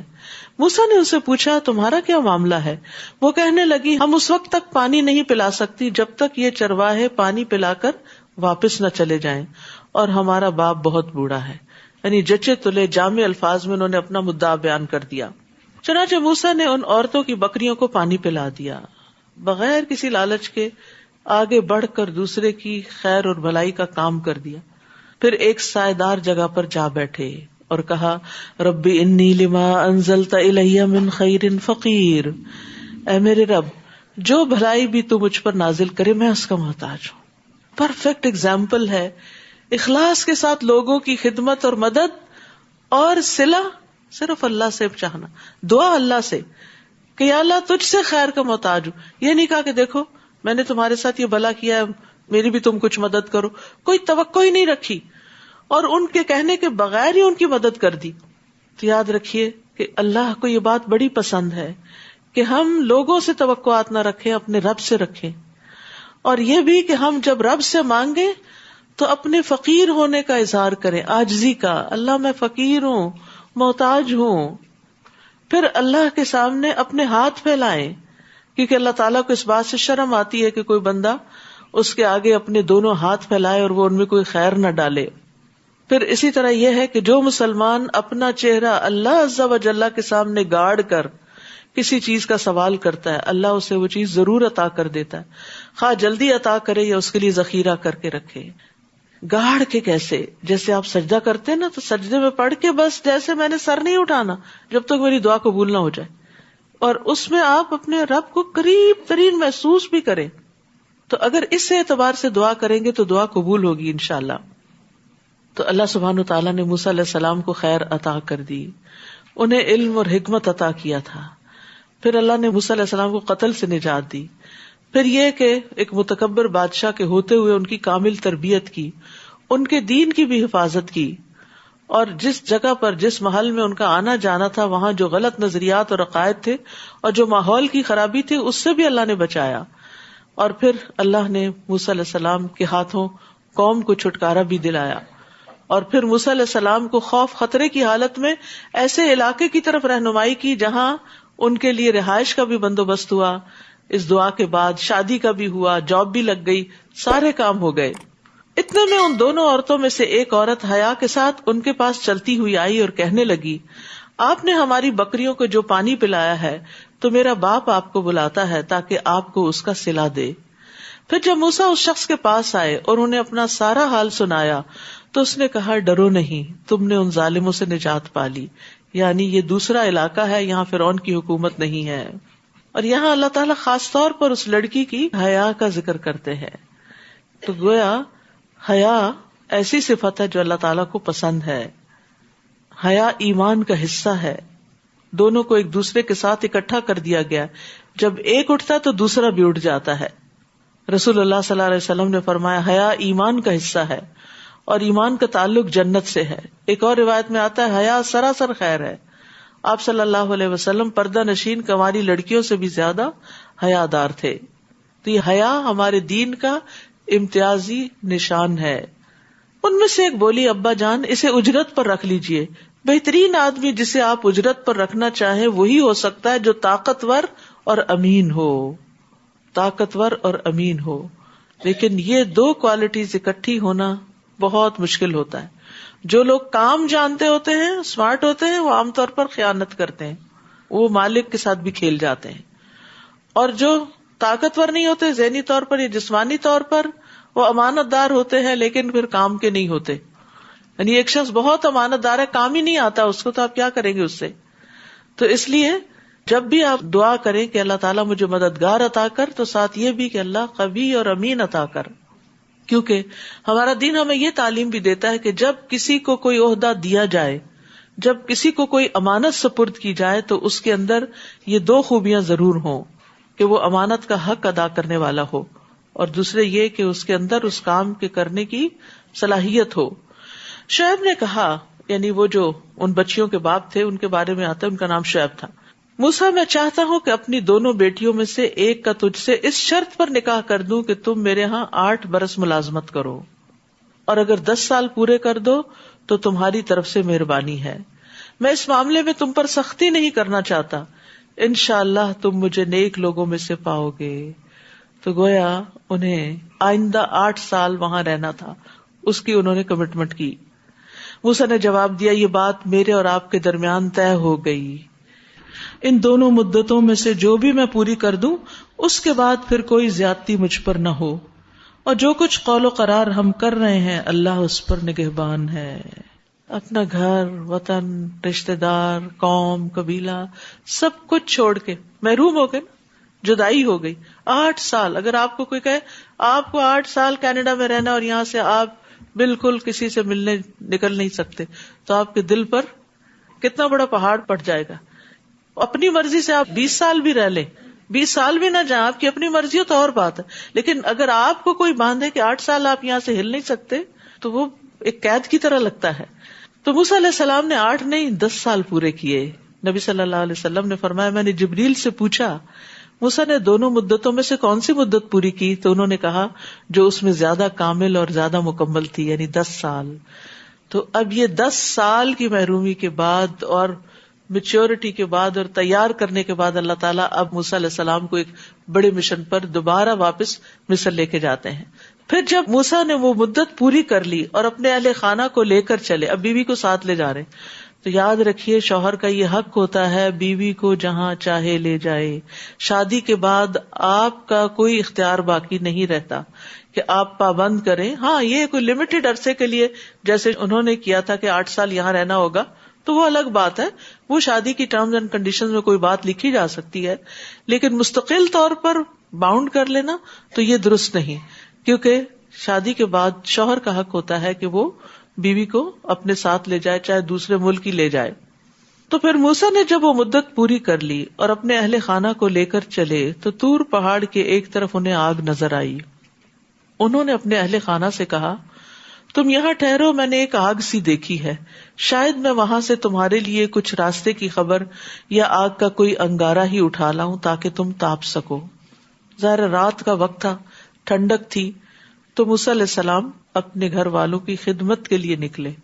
اس سے ہی پتہ چلتا ہے کہ سفر کے دوران ہسبینڈ کو بیوی بچوں کا بہت خیال رکھنا چاہیے، ان کی سردی گرمی کا ٹیمپریچر کا. یہ نہیں کہ اپنی مرضی کا کار میں ٹیمپریچر سیٹ کر لیا، بیوی بچے چلاتے رہے، نہیں، ان کا بھی دھیان رکھنا چاہیے کہ انہیں کیا ضرورت ہے. پھر یہ کہ راستے میں کھانے پینے کا بھی اور باقی ضروریات کا بھی، یہ کہ مرد کو اللہ نے جو قوام بنایا ہے تو اسی وجہ سے بنایا ہے کہ وہ ان چیزوں کی ٹیک کیئر کرے. شکر ہے موسیٰ علیہ السلام نے بیوی سے نہیں کہا کہ جاؤ وہ آگ نظر آ رہی ہے کچھ لے آؤ وہاں سے. آج کل تو یہی ہو رہا ہے کہ تم ہی کراؤ سب کام. پھر جب موسیٰ وہاں پہنچے تو وادی کے کنارے مبارک خطے کے ایک درخت سے آواز آئی کہ اے موسیٰ میں ہی اللہ ہوں سارے جہانوں کا رب. سبحان اللہ. جب انسان خیر کے کام کرتا رہتا ہے نا اور خیر کے کام سے نکلتا ہے تو اللہ تعالیٰ خیر ہی عطا کرتا ہے. آپ دیکھیں کہ وہ گھر والوں کی خدمت کے لیے نکلے تھے، اللہ نے کتنی بڑی خیر عطا کر دی. اللہ تعالیٰ ہم کلام ہوئے. یاد رکھیے نیکی نیکی کے دروازے کھولتی ہے اور برائی سے برائی لازم آتی ہے. تو جب کبھی نیکی کے کسی کام کا پتہ چلے، کوئی اپرچونٹی ملے، گھر گزرے، آپ کو نہیں معلوم وہاں سے آپ کو کیا خیر ملے. مدین گئے، وہاں خیر کا کام کیا تو اللہ نے رہنے کا انتظام کر دیا. واپسی پہ سفر کے دوران خیر کا کام کیا، گھر والوں کا خیال رکھا تو اللہ تعالیٰ نے نبوت سے نواز دیا. اور اللہ نے حکم دیا کہ اپنی لاٹھی پھینکو. پھر جب موسیٰ نے اس پھینکی ہوئی لاٹھی کو دیکھا تو وہ یوں حرکت کر رہی تھی جیسے کوئی سانپ ہے. موسیٰ پیٹ پھیر کر پیچھے ہٹے اور پیچھے مڑ کر بھی نہ دیکھا، ڈر گئے. اللہ تعالیٰ نے فرمایا آگے بڑھو اور ڈرو نہیں، تمہیں کچھ نہیں ہوگا. نیز اپنا ہاتھ اپنے گریبان میں ڈالو، وہ بغیر کسی تکلیف کے چمکتا ہوا نکلے گا. اور اگر ڈر محسوس ہو تو اپنا بازو اپنے جسم سے لگا لو. یہ ان کے لیے بھی تھا اور ہمارے لیے. کبھی خوف محسوس ہو رہا نا تو دل پہ ہاتھ رکھ لے کر، اکثر لوگ رکھتے بھی ہیں، کہتے دیکھو میرا دل کتنا دھڑک رہا ہے. تو جب آپ دل پہ ہاتھ رکھتے ہیں تو وہ دل کو قرار آنے لگتا ہے، یعنی اس کو تھپکی ملتی ہے اور اس کو تسلی ہوتی ہے اور آپ ٹھیک ہونے لگتے ہیں، کیونکہ خوف کا تعلق دل کے ساتھ ہے. یہ تیرے رب کی طرف سے 2 معجزے ہیں جنہیں تم فرعون اور اس کے درباریوں کے سامنے پیش کر سکتے ہو، وہ بڑے نافرمان لوگ ہیں. موسیٰ نے عرض کیا اے رب میں نے ان کے ایک آدمی کو مار ڈالا تھا، لہذا مجھے خطرہ ہے کہ وہ مجھے مار ڈالیں گے، اور میرے بھائی ہارون کی زبان مجھ سے زیادہ صاف ہے، اسے میرے ساتھ مددگار کے طور پر بھیج دیجیے تاکہ وہ میری تصدیق کرے. مجھے اندیشہ ہے کہ وہ لوگ مجھے جھٹلا دیں گے. اللہ تعالیٰ نے فرمایا ہم تیرے بھائی سے تیرا بازو مضبوط کریں گے اور تم دونوں کو ایسا غلبہ عطا کریں گے کہ وہ تم پر دست درازی نہ کر سکیں گے. اب تمہیں بچانا ہمارا کام. اللہ سبحانہ وتعالیٰ کیسے بچاتا ہے اتنے جبار دشمنوں کے سامنے. ہمارے معجزات کی وجہ سے تم دونوں اور تمہارے پیروکار ہی غالب رہیں گے. غالب رہیں گے، وعدہ کیا اور وہ وعدہ پورا ہوا. پھر جب موسیٰ ہمارے واضح معجزات لے کر ان فرعونیوں کے پاس گئے تو وہ کہنے لگے یہ تو محض شعبدے کی قسم کا جادو ہے اور ایسی باتیں تو ہم نے اپنے سابقہ باپ دادوں سے کبھی سنی نہیں. موسیٰ نے کہا اس شخص کا حال تو میرا رب ہی خوب جانتا ہے جو اس کی طرف سے ہدایت لے کر آیا ہے، اور اس شخص کو بھی جانتا ہے جس کے لیے آخرت کا گھر ہوگا. حقیقت یہ ہے کہ ظالم لوگ کبھی فلاح نہیں پاتے. یعنی موسیٰ کہنے لگے کہ میرا رب جانتا ہے کہ کون ہدایت پر ہے اور کس کے لیے انجام اچھا ہے. اور فرعون نے کہا اے درباریو میں تو اپنے علاوہ تمہارے لیے کسی الہ کو نہیں جانتا. سو اے حامان تم مٹی کی اینٹوں کو آگ سے پکا لو پھر میرے لیے ایک اونچی عمارت تیار کرو تاکہ میں موسیٰ کے الہ کو جھانک سکوں اور میں اسے جھوٹا آدمی ہی سمجھتا ہوں. یعنی پیغمبر سب سے سچے لوگ ہوتے ہیں, ان پر جھوٹ کا الزام لگا. اور فرعون اور اس کے لشکر اس ملک میں ناحق ہی بڑے بن بیٹھے تھے. یعنی انہیں حق نہیں تھا لیکن وہ خود سے خود کو بڑی چیز سمجھتے اور انہیں یقین ہو گیا تھا کہ ہمارے حضور واپس نہ لائے جائیں گے. چنانچہ ہم نے فرعون اور اس کے سب لشکروں کو پکڑ کر سمندر میں پھینک دیا. اب دیکھ لو کہ ان ظالموں کا انجام کیسا ہوا. نیز ہم نے انہیں جہنم کی طرف دعوت دینے والے سرغنے بنا دیا اور قیامت کے دن انہیں کہیں سے مدد نہ مل سکے گی.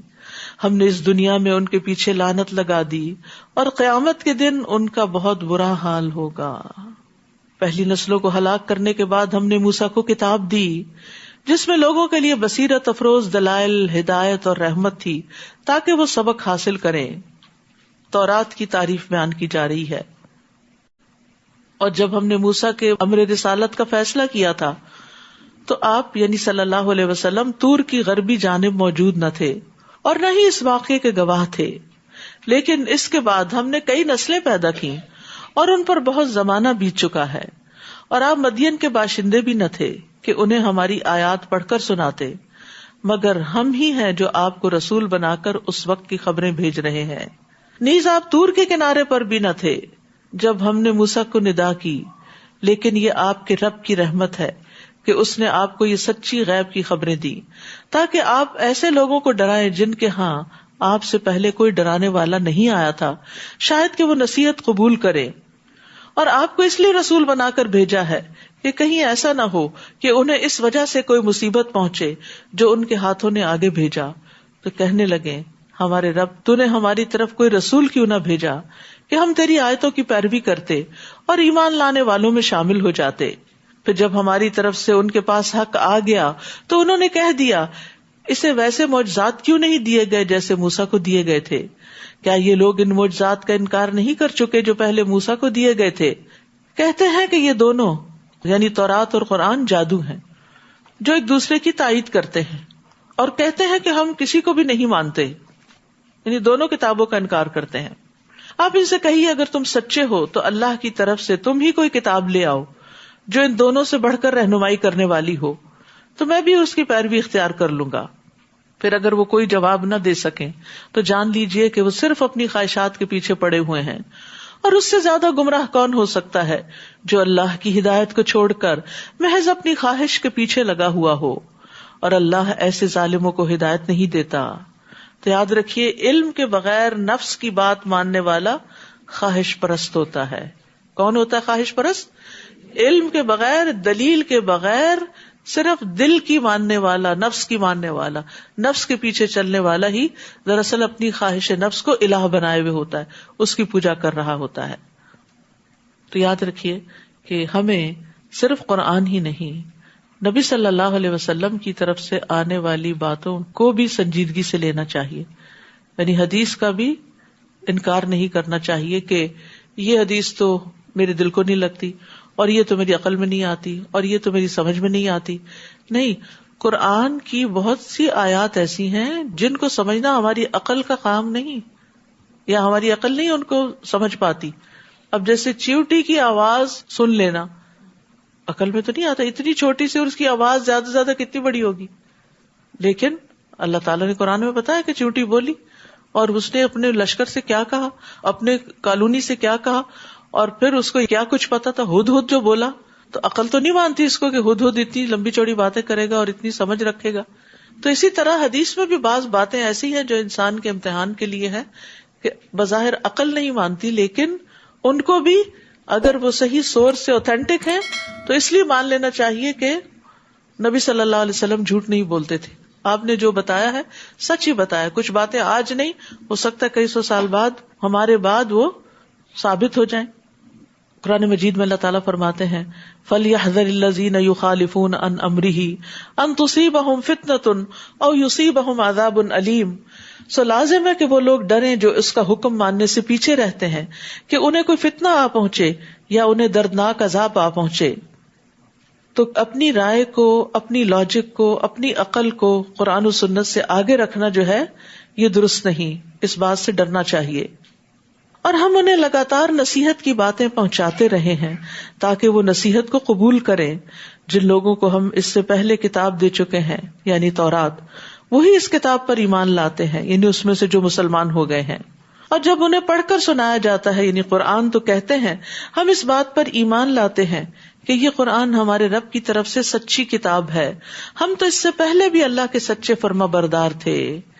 اولئک یؤتون اجرہم مرتین، یہی لوگ ہیں جن کا اجر 2 بار دیا جائے گا اس ثابت قدمی کے بدلے جو انہوں نے دکھائی ہے، اور وہ برائی کا جواب بھلائی سے دیتے ہیں، اور جو کچھ ہم نے انہیں دے رکھا ہے اس میں سے وہ خرچ کرتے ہیں. تو اس سے کیا پتہ چلتا ہے کہ اہل کتاب میں سے اگر کوئی اپنے نبی کو مانتا ہے، اپنی کتاب کو مانتا ہے، اور ساتھ محمد صلی اللہ علیہ وسلم کا اقرار کرتا ہے اور قرآن کو بھی مانتا ہے، تو اس کے لیے دگنا اجر ہے، یعنی دوہرا ایمان دوہرا اجر. پھر ان کی خوبی کیا ہے؟ نمبر 1 صبر، اور نمبر 2 برائی کو اچھائی سے دور کرتے ہیں، اور نمبر 3 رزق خرچ کرتے ہیں، اللہ کے راستے میں دیتے ہیں. یہاں خاص طور پر برائی کو بھلائی سے بدلنا جو ہے یہ بڑا اہم ہے. یعنی بعض اوقات ہم صبر بھی کر جاتے ہیں، کچھ نہیں کہتے کسی کو، اور مال بھی خرچ کر لیتے ہیں، لیکن برائی کا بدلہ نہ دینا تو سمجھ میں آتا ہے کہ چلو معاف کیا، لیکن اچھائی سے دینا یہ بہت بڑی بات ہے. یہ بہت بڑے صبر کی بات ہوتی کہ کوئی آپ سے برا کرے اور آپ اس پر احسان کریں. جو آپ کو اکنالج ہی نہ کرے، کہیں آپ کسی مجلس میں ہو، شادی میں، خوشی میں، غمی میں، اور وہ آپ کو اکنالج بھی نہ کرے اور وہ یہ سوچے کہ گویا آپ ایگزسٹ ہی نہیں کرتے، ایسے لوگوں کو اٹھ کے جا کے خود سلام کرنا، اور پھر اگر وہ ضرورت مند ہے تو ان کی ضرورت پوری کرنا، اور ان کے ساتھ اور ان کے بچوں کے ساتھ احسان اور بھلائی کرنا، یہ بہت اعلیٰ درجے کی، بہت بلند مقام لوگوں کی کوالٹیز ہوتی ہیں. ورنہ عموماً ہم کیا کرتے ہیں، ہمارا رویہ کیا ہوتا ہے؟ چونکہ یہ خاندانوں میں اس طرح کے مسائل پیش آتے ہیں، اس لیے ان کو ہائی لائٹ کر رہی ہوں کہ اگر کوئی ہمیں نہیں پوچھتا خاندان میں سے تو ہم بھی نہیں پوچھتے. ہمیں کیا ضرورت ہے پیچھے جانے کی؟ ہم کوئی ایسے گئے گزرے، ہم کو راہ میں پڑے ہوئے، نہیں تو نہ صحیح، یعنی اکڑ دکھاتے ہیں وہاں. اچھا، پھر اسی طرح اگر آپ نے کسی کو دیا، کسی کے بچے کی فیس دی، کوئی مدد کی، اس نے پلٹ کے شکریہ کا خط نہیں لکھا، میسج نہیں کیا، پھر کیا کرتے ہیں؟ دل میں رکھ لیتے ہیں اس نے شکریہ نہیں بولا، اگلی دفعہ اس کو نہیں دینا، کسی اور کو دیں گے، گویا شکریہ کے لیے دیں گے، اللہ سے اجر کے لیے تو نہیں. پھر ایک اور درجہ کہ آپ نے کسی کی مدد کی، کسی کے کام آئے، کوئی بیمار تھا، آپ اس کے ساتھ اسپتال میں رہے، اور جب وہ ٹھیک ہو کے ریلیز ہو کے آیا تو اس نے آپ ہی کے خلاف باتیں شروع کر دی. اور مصیبت، کیونکہ کئی دفعہ ایسا ہوتا ہے نا کہ آپ بوڑھے والدین کی خدمت کرتے ہیں اور وہ جواب میں شکریہ ادا کرنے کے بجائے اپنے بڑھاپے سے، اپنی بیماری سے، اپنی ذہنی حالت سے تنگ آئے ہوئے ہوتے ہیں، تو وہ کیا کرتے ہیں؟ الٹا بددعائیں دینے لگتے ہیں یا پھر برا بھلا کہنے لگتے ہیں. تو پھر آپ اس وقت کیا کہتے ہیں؟ میری بس، اب کوئی اور سنبھال لے. نہیں، محسن کون ہوتے ہیں؟ برائی کا بدلہ بھلائی سے، چاہے وہ رویے میں ہو، اخلاق میں ہو، زبان پہ ہو، ہاتھوں سے ہو، کسی بھی طرح کی ہو، کہ کوئی آپ کا احسان ماننے کو تیار نہ ہو تو پھر بھی آپ اس کو جواباً بھلائی سے دور کرتے ہیں، یعنی ان حالات کو نارمل کرتے ہیں. تو مراد یہ ہے کہ تکلیف برداشت کر کے اچھی بات کہہ کر اس سچویشن کو نارملائز کر لیتے ہیں. اور اسی طرح یہ کہ اگر کوئی گناہ خود سے ہو جاتا ہے تو اس کے بعد نیکی کر لیتے، یدرؤون بالحسنۃ السیئۃ. یہ تو دوسروں کے ساتھ رویہ تھا نا، اپنے اندر بھی اگر کوئی گناہ ہو جاتا ہے تو اس کے بعد اچھا کر لیتے ہیں. تو یہ مکارم اخلاق کی ایک صفت ہے، یعنی اخلاق کے اعلیٰ درجات ہیں. تو اچھی بات جو ہے وہ بری بات کو دور کر دیتی، نیکی برائی کو مٹا دیتی ہے. اور جب وہ کوئی لغو بات سنتے ہیں تو اس سے کنارہ کرتے ہیں، جیسے ایک اور جگہ پر آتا وَإِذَا مَرُّوا بِاللَّغْوِ مَرُّوا كِرَامًا، عباد الرحمان کی صفت ہے. اور کہتے ہیں ہمارے لیے ہمارے اعمال اور تمہارے لیے تمہارے. تم پر سلام، ہم جاہلوں سے تعلق نہیں رکھنا چاہتے، یعنی وہ جاہلوں کے ساتھ الجھتے نہیں ہیں. یہ بھی بہت بڑے کمال کی بات ہے، ورنہ انسان اپنے سے کمزور کو اور دباتا ہی ہے. تو جاہل جو ہوتا ہے وہ کمزور ہی ہوتا ہے اصل میں، تو اس کے ساتھ جھگڑنا، بحث کرنا اور اس کو ذلیل کرنا اور اس کے اوپر یعنی تحکمانہ انداز اختیار کرنا، وہ ایسا نہیں کرتے. انک لا تہدی من احببت ولکن اللہ یہدی من یشاء وہو اعلم بالمہتدین. اے نبی، جسے آپ چاہیں اسے ہدایت نہیں دے سکتے. اللہ اکبر. جس سے آپ محبت رکھتے آپ اس کو ہدایت نہیں دے سکتے.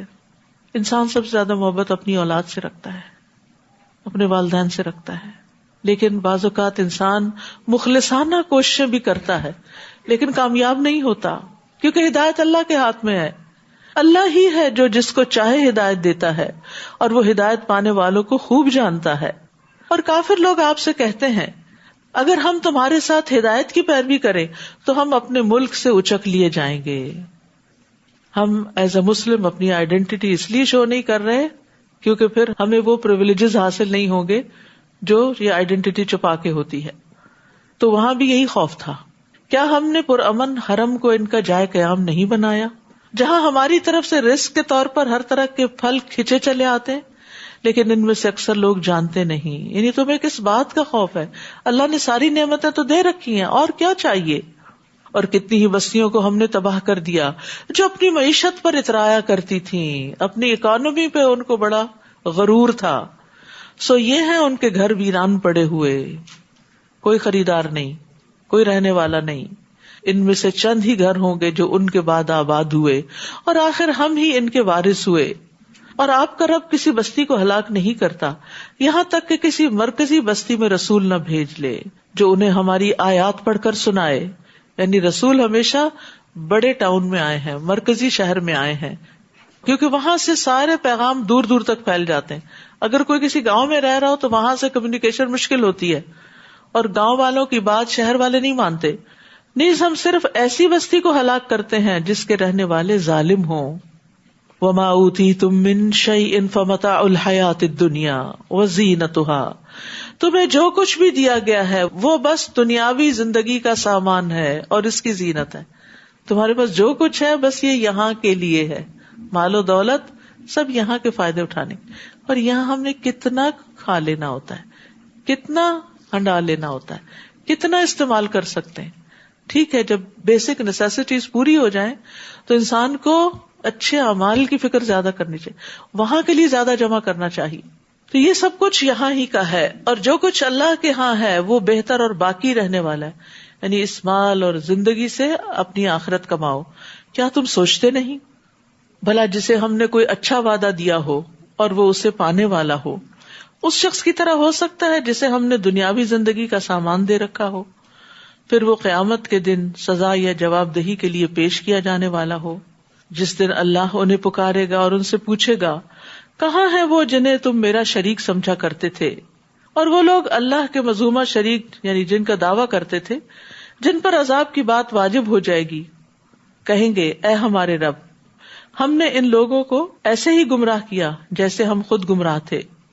اب ہم آپ کے سامنے ان سے برات کا اظہار کرتے ہیں، انہوں نے ہماری عبادت نہیں کی تھی. اور ان پیروکاروں سے کہا جائے گا اب اپنے شریکوں کو مدد کے لیے پکارو، چنانچہ وہ پکاریں گے مگر یہ شریک انہیں کوئی جواب نہیں دیں گے اور سب کے سب عذاب دیکھ لیں گے. کاش وہ ہدایت پانے والے ہوتے. اور جس دن اللہ تعالیٰ انہیں پکارے گا اور پوچھے گا تم نے رسولوں کو کیا جواب دیا تھا، تو اس دن انہیں جواب دینے کو کوئی بات بھی سجھائی نہ دے گی اور نہ ہی آپس میں وہ ایک دوسرے سے کچھ پوچھ سکیں گے. البتہ جس شخص نے توبہ کر لی اور ایمان لے آیا اور نیک عمل کیے تو امید ہے کہ وہ فلاح پا سکے. وَرَبُّكَ يَخْلُقُ مَا يَشَاءُ وَيَخْتَارُ. اور آپ کا رب جو چاہے پیدا کرتا ہے اور جسے چاہے اپنے کام کے لیے منتخب کر لیتا ہے. اسی لیے وہ دعا کرنی چاہیے اللہم استخدمنی ولا تستبدلنی، کہ اللہ مجھ سے اپنے دین کی خدمت کا کام لیتا رہے اور مجھے تبدیل نہ کرنا کہ میں چھوڑ دوں اس کو اور کوئی اور میری جگہ کرے. نہیں، تو یہ کام مجھی سے لے. انہیں اس کا کچھ اختیار نہیں. اللہ تعالیٰ پاک ہے اور جو کچھ یہ شریک بناتے ہیں اس سے وہ بہت بالا تر ہے. یاد رکھیے خیر اللہ کے ہاتھ میں ہے، اس لیے کسی بھی کام کے وقت اللہ سے خیر کی دعا کرنی چاہیے. خیر کی دعا کا نام کیا ہے؟ استخارہ، یعنی استخارہ کرنا چاہیے. بعض علماء کہتے ہیں کسی بندے کو دنیا کے کاموں میں سے کسی اہم کام کے لیے اس وقت تک پیش قدمی نہیں کرنی چاہیے جب تک اللہ سے اس کے بارے میں خیر کا سوال نہ کر لے. اسے چاہیے کہ نماز استخارہ کی 2 رکعت ادا کر لیا کرے. نبی صلی اللہ علیہ وسلم قرآن کی سورتوں کی طرح ہی استخارے کی تعلیم دیتے تھے. استخارہ شرمندگی سے بچنے کا سبب ہوتا ہے. ابن تیمیہ کہتے ہیں جو آدمی اللہ تعالیٰ سے خیر طلب کرے، مخلوق سے مشورہ کرے اور اپنے کام میں ثابت قدمی اختیار کرے، اسے کبھی شرمندگی کا سامنا نہیں کرنا پڑتا. بظاہر خیر کے کام میں بھی استخارہ کر لینا چاہیے. جیسے نبی صلی اللہ علیہ وسلم نے جب حضرت زینب کو نکاح کا پیغام بھیجا تھا تو انہوں نے کیا جواب دیا تھا کہ میں اس وقت تک فیصلہ نہیں کروں گی جب تک میں استخارہ نہ کر لوں، اپنے رب سے دعا نہ کر لوں. لہٰذا وہ اپنی نماز کی طرف اٹھی، نماز استخارہ شروع کی. ادھر سے قرآن میں حکم اتر آیا کہ ہم نے تمہارا نکاح ان سے کر دیا ہے. تو رسول اللہ صلی اللہ علیہ وسلم بغیر اجازت کے ان کے پاس آ گئے. تو اس سے پتہ چلتا ہے کہ جو کام نیک بھی ہو، اچھا بھی لگ رہا ہو، پھر بھی استخارہ کرے. کیونکہ کچھ لوگوں کو میں نے کہتے سنا ہے کہ اب یہ تو ایک نیکی کا کام ہے، مثلا حج پہ آپ نے جانا ہے تو آپ ضرور استخارہ کریں تاکہ آپ کے لیے آسانیاں ہوں. اور اگر اس سال آپ کے لیے جانا بہتر نہیں تو اللہ تعالیٰ پھر آپ کو جلد موقع عطا کر دے. اور آپ کا رب خوب جانتا ہے جو کچھ یہ اپنے سینوں میں چھپاتے ہیں اور جو کچھ وہ ظاہر کرتے ہیں. وہی اللہ ہے جس کے سوا کوئی الہ نہیں. اسی کے لیے حمد ہے اس دنیا میں بھی اور آخرت میں بھی. حکم اسی کا چلتا ہے اور تم اسی کی طرف لوٹائے جاؤ گے. آپ ان سے پوچھئے بھلا دیکھو تو اگر اللہ قیامت کے دن تک ہمیشہ تم پر رات ہی طاری کر دیتا تو اللہ کے سوا کوئی الہ ہے جو تمہیں روشنی لا دیتا؟ کیا تم سنتے نہیں؟ ان سے پوچھئے بھلا دیکھو اگر اللہ قیامت کے دن تک ہمیشہ تم پر دن ہی چڑھائے رکھتا تو اللہ کے سوا کوئی الہ ہے جو تمہارے لیے رات لے کر آتا جس میں تم آرام کر سکتے؟ کیا تم دیکھتے نہیں یہ اس کی رحمت ہے کہ اس نے تمہارے لیے رات اور دن بنائے تاکہ تم رات کو آرام کر سکو اور دن کو اس کا فضل تلاش کر سکو. اگر سوچو تو شاید تم اس کے شکر گزار بنو. یہ آیت ہمیں بتاتی ہے کہ فطرت پر ہونا کیا ہے، دن میں کام، رات کو آرام. بوقت ضرورت رات کو کام کیا جا سکتا ہے لیکن فائدہ اسی میں ہے کہ انسان رات کو آرام کرے. اور جس دن اللہ انہیں پکارے گا اور پوچھے گا کہاں ہے وہ جنہیں تم میرا شریک خیال کرتے تھے، اور ہم ہر ایک امت سے ایک گواہ نکال لیں گے، پھر اسے کہیں گے کہ اس شرک پر اپنی دلیل پیش کرو، کیوں شرک کیا تھا. اب انہیں معلوم ہو جائے گا کہ بات اللہ ہی کی سچی تھی اور جو کچھ وہ جھوٹ گھڑتے تھے انہیں کچھ یاد نہ آئے گا.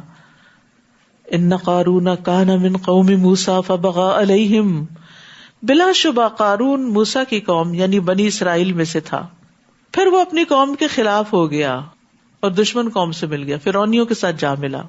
ایسے لوگ ہوتے ہیں ہر دور میں. اور ہم نے اسے اتنے خزانے دیے تھے جن کی چابیاں ایک طاقتور جماعت بمشکل اٹھا سکتی تھی. ایک دفعہ اس کی قوم کے لوگوں نے اس سے کہا اتنا مت اتراؤ، اللہ اترانے والوں کو پسند نہیں کرتا، فخر کرنے والوں کو پسند نہیں کرتا. تو یاد رکھیے دنیا کے مال پر وہی اتراتا اور بہت خوش ہوتا ہے جس سے آخرت کی فکر نہیں ہوتی، آخرت سے غافل ہوتا ہے. وَابْتَغِ فِيمَا آتَاكَ اللَّهُ الدَّارَ الْآخِرَةَ، جو مال و دولت اللہ نے تجھے دے رکھا ہے اس سے آخرت کا گھر بنانے کی فکر کرو. یہ اللہ نے اس لیے نہیں دیا کہ صرف دنیا بنا کے چھوڑ جاؤ اوروں کے آرام کے لیے، بلکہ اس سے آخرت بناؤ. اور دنیا میں بھی اپنا حصہ فراموش نہ کرو، اپنی ضرورت ضرور پوری کرو، اور لوگوں سے ایسے ہی احسان کرو جیسے اللہ نے تمہارے ساتھ بھلائی کی ہے. اور ملک میں فساد پیدا کرنے کی کوشش نہ کرو کیونکہ اللہ فساد کرنے والوں کو پسند نہیں کرتا. تو پتہ یہ چلتا ہے کہ فساد کہاں سے پیدا ہوتا ہے؟ مال و دولت سے. جب زیادہ ہو جاتا ہے نا تو بگاڑ آ جاتا ہے. اللہ نے ہماری زندگی کا مقصد کیا رکھا ہے؟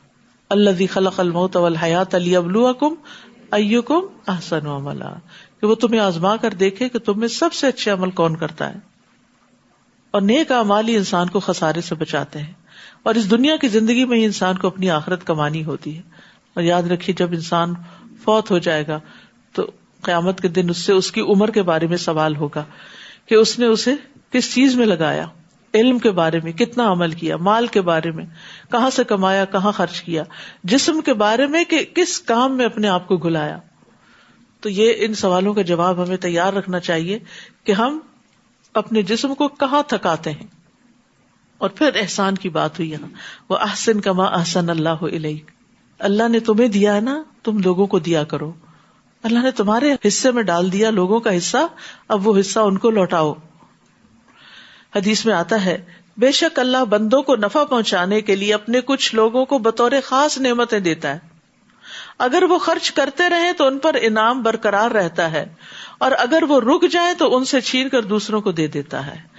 تو نعمتیں برقرار رہتی ہیں اگر اس میں سے ہم دوسروں کا حصہ نکالتے رہیں اور صرف اپنے لیے سب کچھ جمع کر کے نہ رکھیں.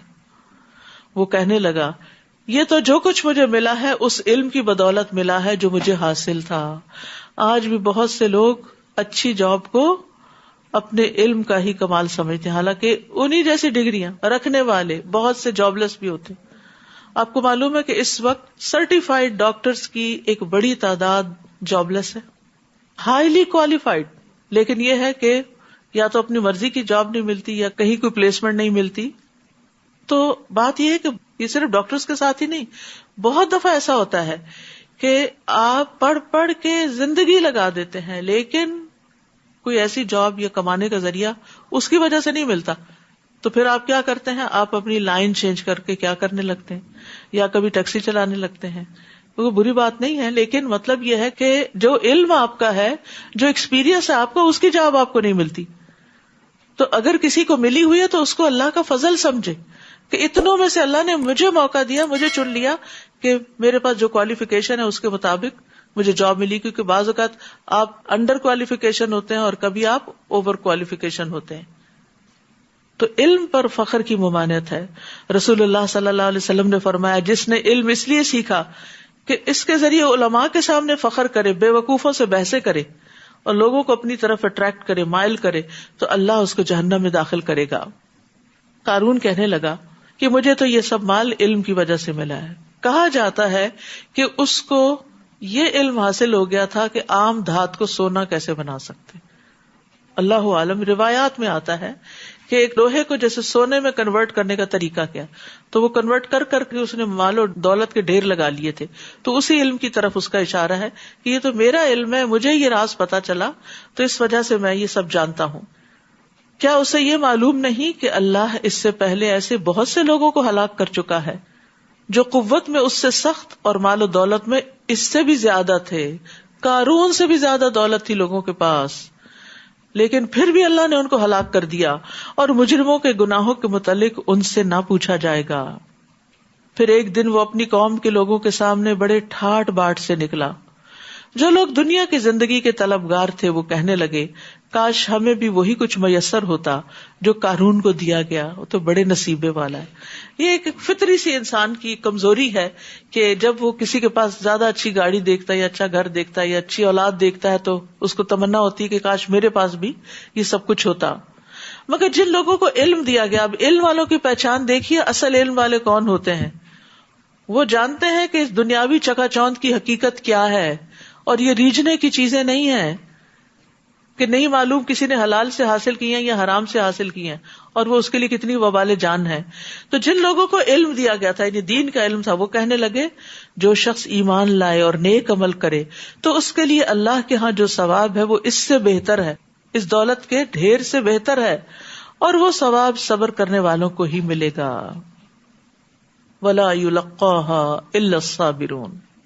یاد رکھیے علم تقاضا کرتا ہے کہ انسان آخرت کی خشیت زیادہ رکھے دنیا کے مقابلے میں، دنیا کی رونقوں سے زیادہ متاثر نہ ہو، اور پھر انسان صبر کے ساتھ زندگی بسر کرے. یہ کون سے صابر ہیں؟ جو دنیا کی زینت اور رونق سے صبر کیے ہوئے ہیں کہ اس میں بہت آگے نہیں جاتے اور اپنی خواہشات کو کنٹرول میں رکھتے ہیں. اور آپ دیکھیے ویسے بھی علم کب حاصل ہوتا ہے؟ جب آپ دنیا پہ کمپرومائز کرتے ہیں، اور خاص طور پر اس ملک میں جہاں آپ کے پاس جاب ہے، جہاں آپ کے پاس کمانے کے مواقع ہیں، جہاں آپ بہت فلرش کر سکتے ہیں، تو پھر آپ اس وقت میں سے وقت نکالتے ہیں اپنے دین کے لیے بھی. تو یہ بہت صبر کی بات بھی ہے اور بڑے اجر کی بات بھی ہے, کیونکہ جب انسان کو دنیا کھلی مل رہی ہو اور پھر اس سے رک کر انسان کہتا نہیں میں نے اپنی آخرت کے لیے بھی اتنے گھنٹے لگانے. بعض اوقات ہم دنیاوی کامیابی کے لیے والنٹیئر بھی کرتے رہتے ہیں, لیکن آخرت کے لیے والنٹیئر کرنا بعض اوقات مشکل ہوتا ہے, تو صبر سے کام لینا پڑتا ہے. اگر آپ سلف کے احوال جانیں, امام بخاری نے کیسے علم حاصل کیا اور دیگر لوگوں نے کس طرح ہزاروں میل کے سفر انہوں نے پیدل طے کیے, روکھے سوکھے پہ گزارا کیا, سخت مشقتیں برداشت کی, اور پھر سارا دن پڑھتے تھے. روایتوں میں آتا ہے کہ بعض سلف اپنا سارا دن علم کی مجلس سے پر کر لیتے, ایک مجلس ختم نہ ہوتی کہ دوسری کی طرف چلے جاتے, یہاں تک کہ ان کو اپنے کھانے کے لیے اور پکانے کے لیے بھی وقت نہ ملتا تو کبھی کبھی صرف کچا کھا کے گزارا کرتے تھے, یعنی پکانے کے لیے بھی وقت نہیں ہوتا تھا. لیکن اس سارے صبر کے ذریعے انہوں نے دین کا علم حاصل کیا, جس سے خود بھی فائدہ اٹھایا اور کثیر مخلوق کو فائدہ پہنچایا. اگر یہ لوگ محنتیں نہ کرتے, قربانیاں نہ کرتے, تو آج یہ سب علم ہمارے پاس اتنا صاف ستھرا ہو کے کیسے پہنچتا. پھر ہم نے قارون اور اس کے گھر کو زمین میں دھنسا دیا تو اس کے حامیوں کی کوئی جماعت ایسی نہ تھی جو اللہ کے مقابلے میں اس کی مدد کرتی, اور نہ ہی وہ خود بدلہ لے سکا. اب وہی لوگ جو کل تک قارون کے رتبے کی تمنا کر رہے تھے, مالدار بننا چاہتے تھے, کہنے لگے افسوس ہماری حالت پر, اللہ ہی اپنے بندوں میں سے جس کا چاہے رزق کشادہ کر دیتا ہے اور جس کا چاہے تنگ کر دیتا ہے. اگر اللہ ہم پر احسان نہ کرتا تو ہمیں بھی زمین میں دھنسا دیتا. افسوس اصل بات یہی ہے کہ کافر لوگ فلاح نہیں پا سکتے, کیونکہ المرء مع من احبہ ہے نا, انسان جس سے محبت کرتا, مال والوں سے محبت کرتا, پھر انہی کے ساتھ ہی اٹھایا جائے گا. تو چونکہ اللہ نے ان کو دین کی سمجھ دی تھی تو یہ ڈر گئے کہ شکر ہے ہمارا انجام بھی قارون کے ساتھ نہیں ہوا, ہم بھی وہی تمنا کر رہے تھے جو قارون کے پاس تھا. تلک الدار الآخرۃ نجعلها للذین لا یریدون علوا فی الارض ولا فسادا والعاقبۃ للمتقین. یہ آخرت کا گھر تو ہم ان لوگوں کے لیے مخصوص کر دیتے ہیں جو زمین میں بڑائی یا فساد نہیں چاہتے. یہ آخرت کا گھر کس کے لیے؟ جو زمین میں بڑائی نہیں چاہتے, تکبر نہیں کرتے, دوسروں کو کنٹرول کرنے کی خواہش نہیں رکھتے اور فساد نہیں کرتے. کیونکہ جب انسان ہمیشہ یہ چاہے کہ میری ہی مرضی چلے اور پتا بھی گھر کا نہ ہلے میری مرضی کے بغیر, تو پھر یہ علو کی خواہش کہ میں ہی سب سے بڑا ہوں, میری ہی سنی جائے, مجھے ہی زیادہ امپورٹنس دی جائے. کچھ لوگ ایسے بھی ہوتے ہیں نا کہ اگر ان کو آپ پوچھیں نا تو ناراض ہو جاتے ہیں. یا یہ کہ بعض خواتین ہی گھروں کے اندر اتنی کنٹرولنگ ہوتی ہیں کہ ان کے شوہر, بچے, بہویں سب ان سے عاجز ہوتے ہیں. تو اس کمزوری سے بھی باہر نکلنا چاہیے. لیٹ گو, کرنے دے لوگوں کو بھی اپنی مرضی, کہ بہت بڑا نقصان نہیں ہوتا. ٹھیک ہے انسان سمجھائے, سب کچھ کرے, لیکن دوسروں کو سانس بھی لینے دے, کچھ اسپیس دے, کچھ آزادی دے. اس سے انسان خود بھی راحت میں رہتا ہے اور دوسرے بھی راحت میں رہتے ہیں. اور یہ چھوٹے لیول پر بھی ہے اور بڑے لیول پر بھی.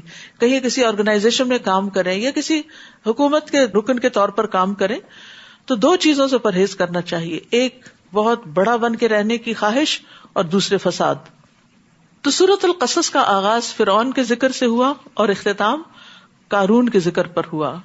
قصص کے شروع میں فرعون کے معاملے میں اس کی سرکشی کی بات ہوئی اور اس کے علو, اور یہاں پر قارون کے.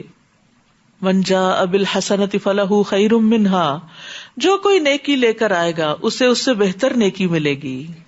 اوپر بھی یہ بات ہو چکی ہے. اور جو برائی لے کر آئے گا تو ایسے لوگوں کو برائیوں کا اتنا ہی بدلہ ملے گا جس قدر انہوں نے کی ہوں گی. ان الذی فرض علیک القرآن لرادک الی معاد, اے نبی بلا شبہ جس اللہ نے آپ پر قرآن نازل کیا ہے وہ آپ کو بہترین انجام کو پہنچانے والا ہے, اپنے وعدے پورے کرنے والا ہے. جس طرح اللہ تعالیٰ نے موسیٰ علیہ السلام سے وعدے پورے کیے, اللہ تعالیٰ آپ سے بھی پورا کرے. ان قصوں کو سنانے کا مقصد کیا تھا؟ آپ کے دل کو تسلی دینا کہ اللہ نے اپنے پچھلے پیغمبروں کے ساتھ بھلائی کا ارادہ کیا تھا اور اللہ تعالیٰ آپ کے ساتھ بھی بھلائی ہی کرے گا, آپ کا انجام بخیر ہی ہوگا. آپ ان کافروں سے کہیے کہ میرا رب خوب جانتا ہے کہ کون ہدایت لے کر آیا ہے اور کون واضح گمراہی میں پڑا ہے, اور آپ کو ہرگز یہ توقع نہ تھی کہ یہ کتاب یعنی قرآن آپ پر نازل کیا جائے گا. یہ تو صرف اللہ کی مہربانی ہے, لہٰذا آپ ہرگز کافروں کے مددگار نہ بنیے. اور ایسا نہ ہونا چاہیے کہ آپ کی طرف سے اللہ تعالیٰ کی آیات نازل ہونے کے بعد کافر آپ کو ان پر عمل پیرا ہونے سے روک دیں. آپ انہیں اپنے رب کی طرف دعوت دیجیے اور شرک کرنے والوں میں شامل نہ ہوں.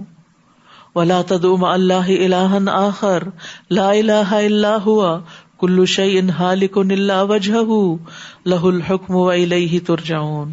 اور اللہ تعالیٰ کے ساتھ کسی دوسرے کو الہ مت پکاریں، کیونکہ اللہ کے سوا کوئی الہ نہیں. اس کی ذات کے سوا ہر چیز ہلاک ہونے والی ہے، ہر چیز ختم ہونے والی.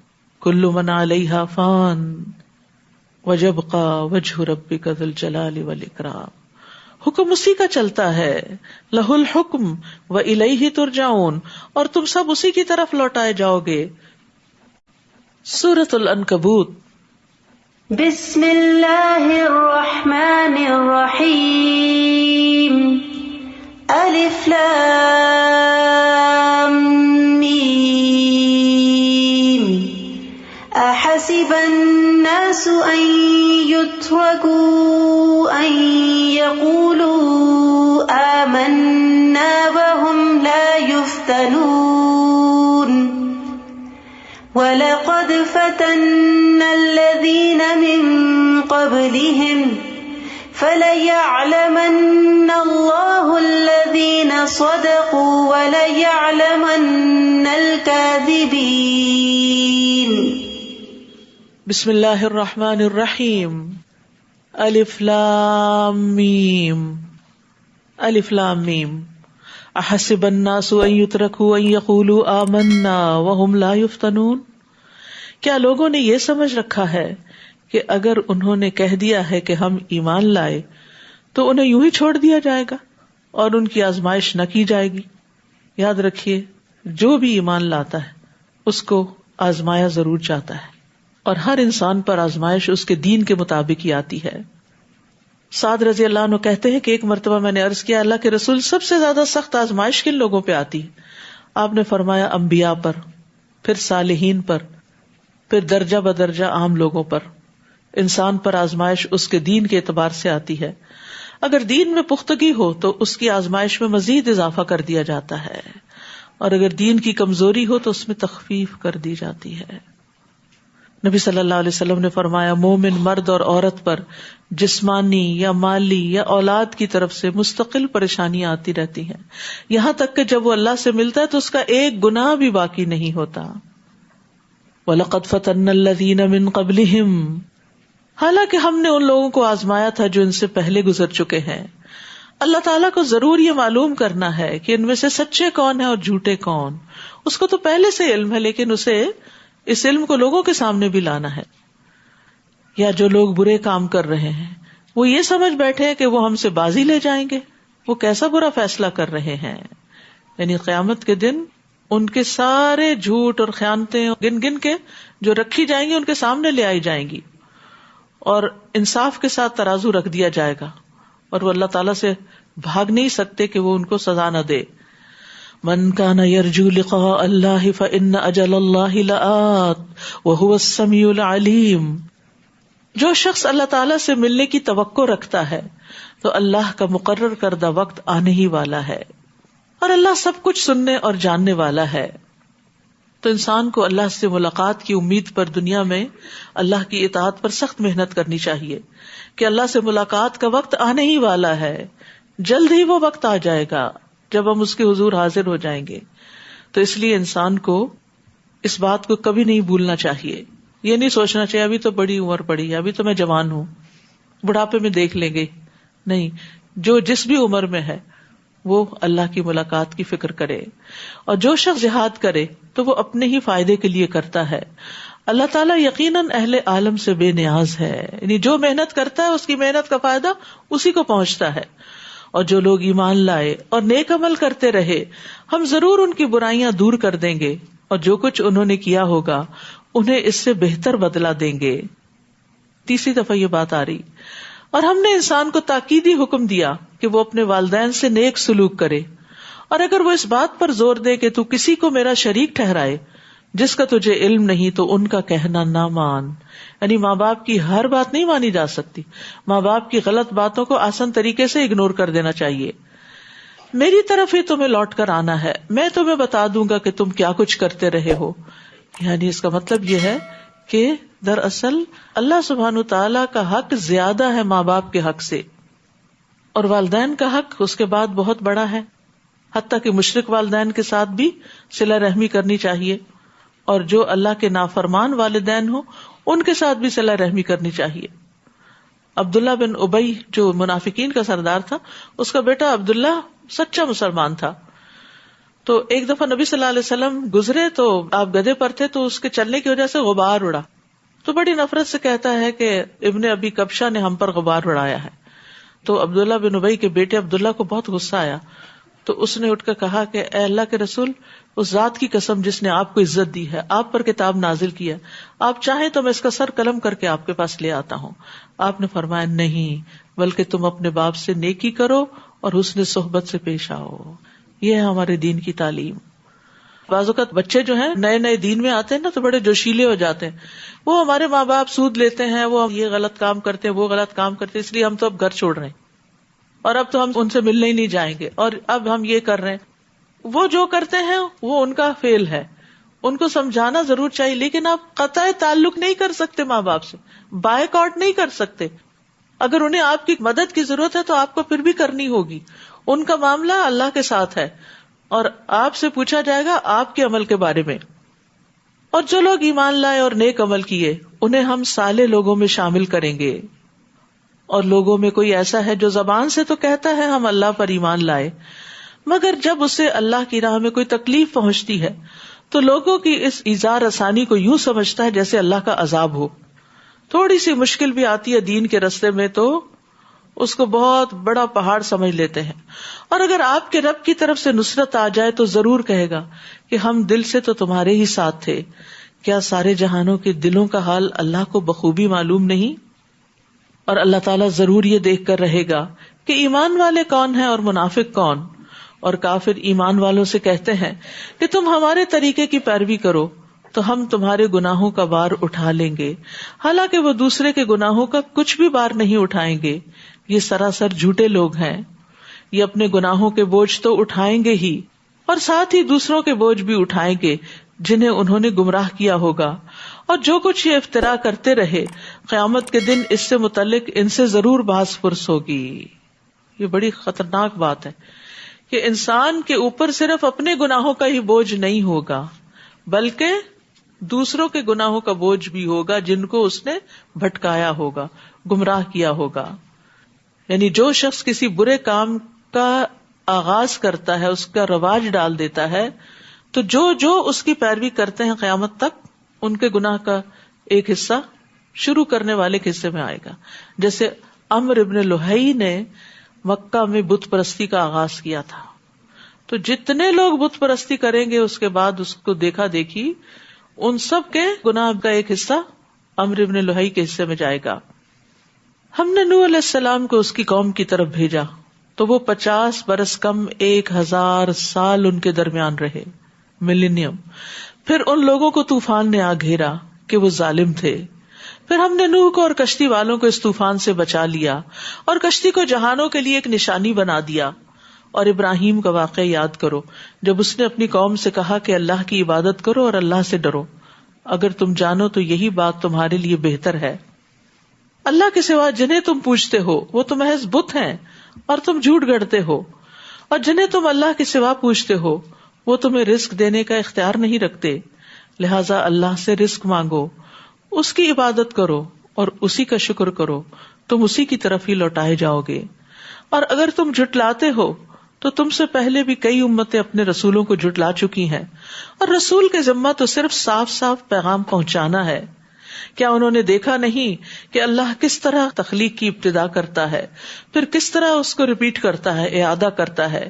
یقیناً یہ اعادہ اللہ پر آسان تر ہے.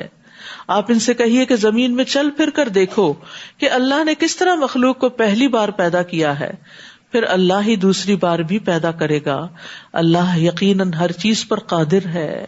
تو یہ مرنے کے بعد دوبارہ جی اٹھنے اور حساب کتاب کا یقین دلانے کے لیے بات کی گئی ہے کہ اس میں شک نہ کرو.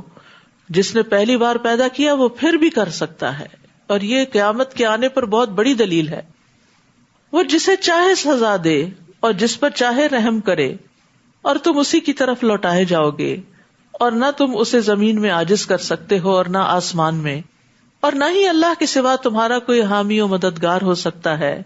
اور جن لوگوں نے اللہ کی آیات اور اس کی ملاقات کا انکار کیا وہ میری رحمت سے مایوس ہو چکے ہیں، اور انہی کے لیے دردناک عذاب ہوگا۔ تو ابراہیم کی قوم کا جواب اس کے سوا کچھ نہ تھا کہ انہوں نے کہہ دیا کہ اسے مار ڈالو یا جلا ڈالو۔ پھر اللہ نے اسے آگ سے بچا لیا۔ یقیناً اس واقعے میں ایمان لانے والوں کے لیے کئی نشانیاں ہیں۔ نیز ابراہیم علیہ السلام نے ان سے کہا، تم نے دنیا کی زندگی میں تو اللہ کو چھوڑ کر بتوں کو آپس میں محبت کا ذریعہ بنا لیا ہے، مگر قیامت کے دن تم ایک دوسرے کا انکار کر دو گے اور ایک دوسرے پر لعنت بھیجو گے، اور تمہارا ٹھکانہ آگ ہوگا اور تمہارا کوئی بھی مددگار نہ ہوگا۔ اب دیکھیے کہ دنیا میں عموماً لوگوں کے باہمی تعلقات اور دوستیاں اور محبتیں کس بنا پہ ہوتی ہیں؟ کسی نہ کسی کامن گراؤنڈ پر ہوتی ہیں۔ کوئی بزنس، کوئی جاب، کوئی ہابی، کوئی اسپورٹ، یعنی کوئی بھی چیز جو کچھ لوگوں کے بیچ میں ایک جیسی ہوتی۔ کچھ لوگ مل کے تاش کھیلتے ہیں، ان کی آپس میں بڑی دوستی ہوتی ہے، کچھ لوگ مل کے کوئی اور گیم کھیلتے ہیں، کچھ لوگ اکٹھے چرچ جاتے ہیں، کچھ اکٹھے مندر جاتے ہیں، کوئی اکٹھے مسجد جاتے ہیں۔ تو لوگ انہی کے ساتھ جا کر ملتے ہیں جن کے طور طریقے ان کو اچھے لگتے ہیں۔ مومن جو ہے وہ دنیا میں کسی سے بھی جو محبت کرتا ہے اس کے پیچھے اللہ کی ذات ہوتی ہے، اللہ کی خاطر۔ وہ دنیاوی اغراض اور مقاصد اور مفادات کی خاطر نہیں محبت کرتا، اور یہی محبت بے لوث محبت ہوتی ہے۔ مثلاً اگر میں کسی سے اس کے مال کی وجہ سے محبت کروں تو یہ محبت کیسی ہے؟ کل کو اگر اس کے پاس مال نہیں رہے گا تو کیا پھر میں اس کو چھوڑ دوں گی؟ ایسا ہی ہو رہا ہے نا دنیا میں۔ آپ کے پاس اچھی جاب ہے، اچھا گھر ہے، آپ اچھی پارٹی ارینج کر لیتے ہیں تو لوگ آپ کے شیدائی ہیں، آپ سے محبت کرتے ہیں۔ وہ محبت آپ سے نہیں کر رہے، وہ محبت آپ کی رونقوں سے کر رہے ہیں جو اس وقت آپ کے ارد گرد ہیں۔ اگر وہ رونقیں چلی گئی تو یہ لوگ بھی چھٹ جائیں گے، پوچھیں گے بھی نہیں۔ لیکن ایک مومن کا کسی مومن سے تعلق اس کی جاب کی اچھے ہونے کی وجہ سے یا مال کے زیادہ ہونے کی وجہ سے یا گھر کے خوبصورت ہونے کی وجہ سے نہیں ہوتا۔ وہ کس وجہ سے ہوتا ہے؟ دین کی وجہ سے ہوتا ہے۔ اور یہ محبت اور یہ تعلق آخر وقت تک اس کو اس کے ساتھ جوڑے رکھتا ہے، چاہے وہ ملینئر بن جائے اور چاہے وہ بالکل کنگال ہو جائے، وہ اس کو چھوڑتا نہیں۔ وہ کہتا ہے کل بھی تم میرے دوست تھے، آج بھی تم میرے دوست ہو، کیونکہ اس دوستی میں جو کامن چیز تھی وہ اللہ کی محبت تھی، وہ میرا دین تھا۔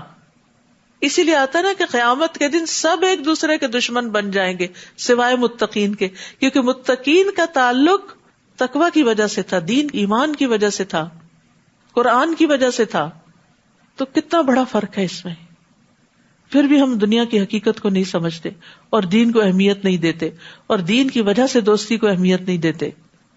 اب دیکھیے ہمارا جو لائف سٹائل ہے نا، جب ہم لوگوں سے معاملہ کرتے ہیں اس سے ہماری پہچان ہوتی کہ ہماری پرائرٹیز کیا ہیں، یعنی ہم کن چیزوں کو پریفر کرتے ہیں۔ اب جو رشتے کے لین دین کی بات ہو تو عام طور پر کسی کا دین کم ہی دیکھا جاتا ہے، یہ دیکھا جاتا ہے کہ کیا وہ سسٹین کر سکتا ہے۔ ٹھیک ہے، دیکھنا چاہیے کہ لڑکا ذمہ داری اٹھانے کے قابل ہو، لیکن بعض اوقات ایسا بھی ہوتا ہے کہ کوئی دنیاوی اعتبار سے بہت اسٹرانگ نہیں بھی ہوتا لیکن دین میں بہت آگے ہوتا ہے۔ خاص طور پر وہ لڑکے جو دین سیکھنے کے لیے بعض اوقات اپنا کیریئر بھی داؤ پہ لگائے ہوئے ہوتے ہیں کہ لیٹر آن اس میں کام کر لیں گے، ابھی کچھ سال زندگی کے ہم اس کام کے لیے وقف کریں۔ ایسے لڑکوں کی بعض اوقات نیک طبیعت اچھی معقول لڑکی سے شادی ہونا بہت مشکل ہو جاتا ہے، کیونکہ ماں باپ دینا نہیں چاہتے۔ کیوں؟ کیونکہ دنیا نہیں ہے۔ تو جو دین کو سامنے رکھ کے تعلق قائم کرے گا اس کو رزق بھی مل جائے گا۔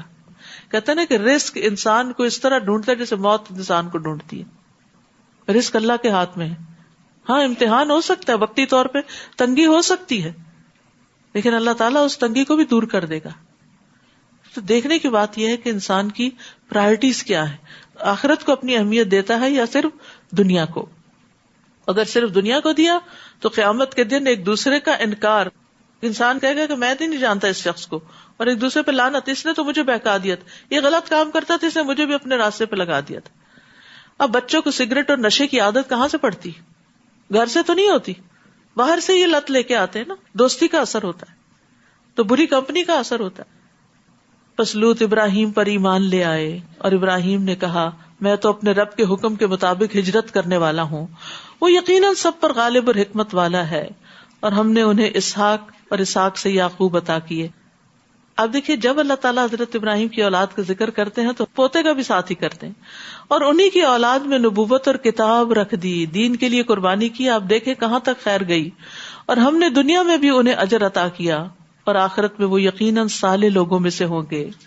اور لوط کا واقعہ یاد کرو جب انہوں نے اپنی قوم سے کہا تم ایسی بدکاری کے مرتکب ہو رہے ہو جو تم سے پہلے دنیا والوں میں سے کسی کی نہیں تھی. یعنی یہ برائی انہی کی قوم سے شروع ہوئی تھی، اس سے پہلے یہ برائی نہیں موجود تھی. کیا تھی برائی؟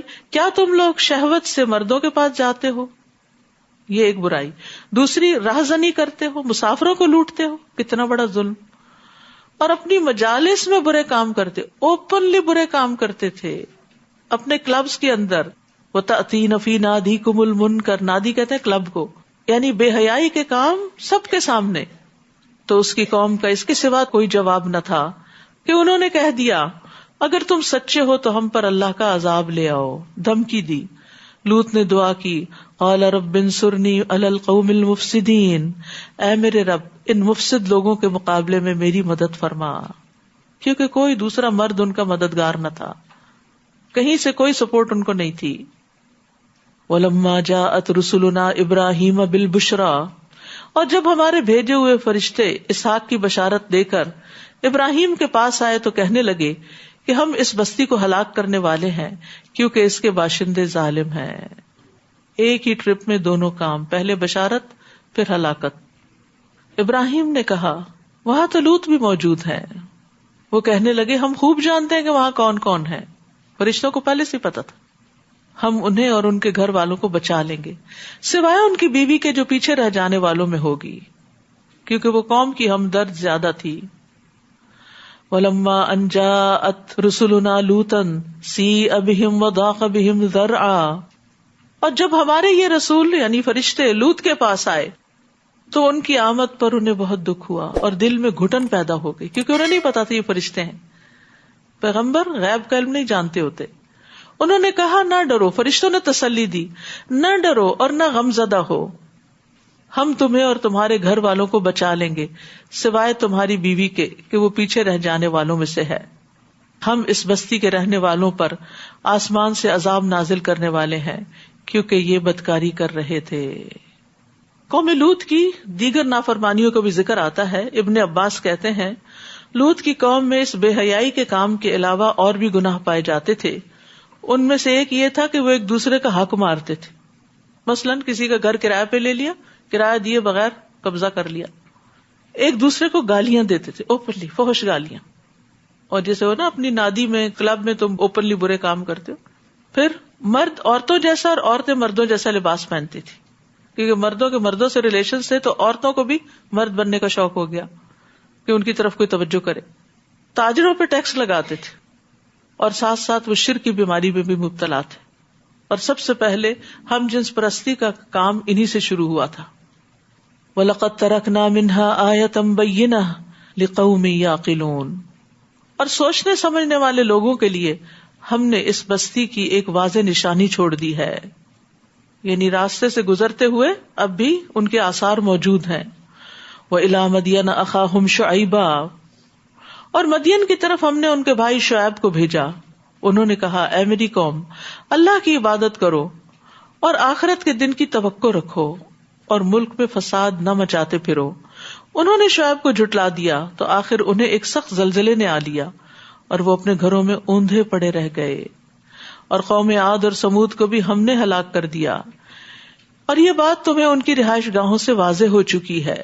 شیطان نے ان کے کام انہیں بڑے خوشنما کر کے دکھائے تھے اور انہیں راہ حق سے روک دیا تھا. یہ تھا ان کا قصور، یہ تھا ان کا مسئلہ کہ حق سے رک گئے تھے. حالانکہ وہ بڑے سمجھدار لوگ تھے. آپ سوچئے کہ جنہوں نے اتنے بڑے بڑے گھر بنائے اور پہاڑوں کو تراشا اور بہت بڑے بڑے پلرز پر انہوں نے بلند محلات تعمیر کیے، تو وہ کوئی معمولی لوگ تو نہیں تھے، دنیاوی معاملات میں انتہائی سمجھدار. لیکن شیطان نے ان کے کاموں کو ان کے لیے اتنا خوشنما بنا دیا کہ وہ اپنے آپ کو عقل کل سمجھنے لگے اور پیغمبر کی بات کو چھوٹا سمجھ کے جھٹلا دیا.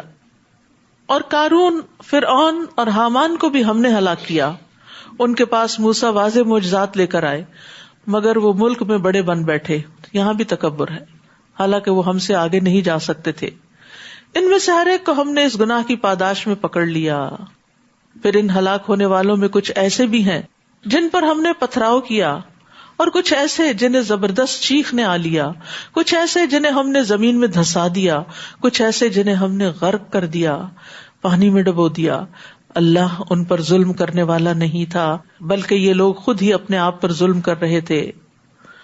مثل الذین اتخذوا من دون اللہ اولیاء کمثل العنکبوت اتخذت بیتا وان اوہن البیوت لبیت العنکبوت لو کانوا یعلمون.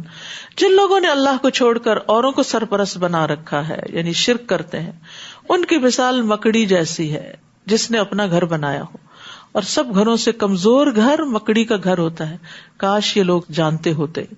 یعنی مکڑی کے اندر ایک ایسا مادہ پیدا ہوتا ہے جو اس کے منہ سے نکلتا ہے تو ایک باریک دھاگا بنتا ہے جو بال سے 20 گنا زیادہ باریک ہوتا ہے. یعنی ایک ایوریج نارمل بال جو ہوتا ہے اس سے بھی 20 گنا باریک. اب اس باریک دھاگے سے جو گھر بنتا ہے اس کو کون سہارا دے سکتا ہے اور کون اس کو تباہ ہونے سے بچا سکتا ہے؟ اسی لیے کہا کہ غیر اللہ کے سہارے مکڑی کے گھر سے بھی زیادہ کمزور ہیں. وہ تمہیں نہیں سنبھال سکتے، تمہیں نہیں سہارا دے سکتے. تو یہ مثال اللہ نے ان لوگوں کے لیے بیان کیا ہے جو اللہ کے علاوہ باطل معبود بنا لیتے ہیں، جو ان کو نفع نقصان نہیں پہنچا سکتے. جیسا کہ مکڑی کا گھروندا انسان کو نہ سردی سے بچا سکتا ہے، نہ گرمی سے، اور نہ اس میں رہنے کی کوئی جگہ. یہ لوگ اللہ کو چھوڑ کر جس چیز کو پکارتے ہیں اللہ اسے خوب جانتا ہے، وہی سب پر غالب اور حکمت والا ہے. ہم یہ مثالیں لوگوں کو سمجھانے کے لیے بیان کرتے ہیں مگر انہیں سمجھتے وہی ہیں جو اہل علم ہیں، علم والے سمجھتے ہیں. خلق اللہ السماوات والارض بالحق ان فی ذلک لآیۃ للمؤمنین. اللہ تعالیٰ نے آسمانوں اور زمین کو حق کے ساتھ پیدا کیا ہے، ان کی پیدائش میں بھی ایمان لانے والوں کے لیے ایک نشانی ہے. وآخر دعوانا ان الحمد للہ رب العالمین. سبحانک اللہم وبحمدک اشہد ان لا الہ الا انت استغفرک واتوب الیک. السلام علیکم ورحمۃ اللہ وبرکاتہ.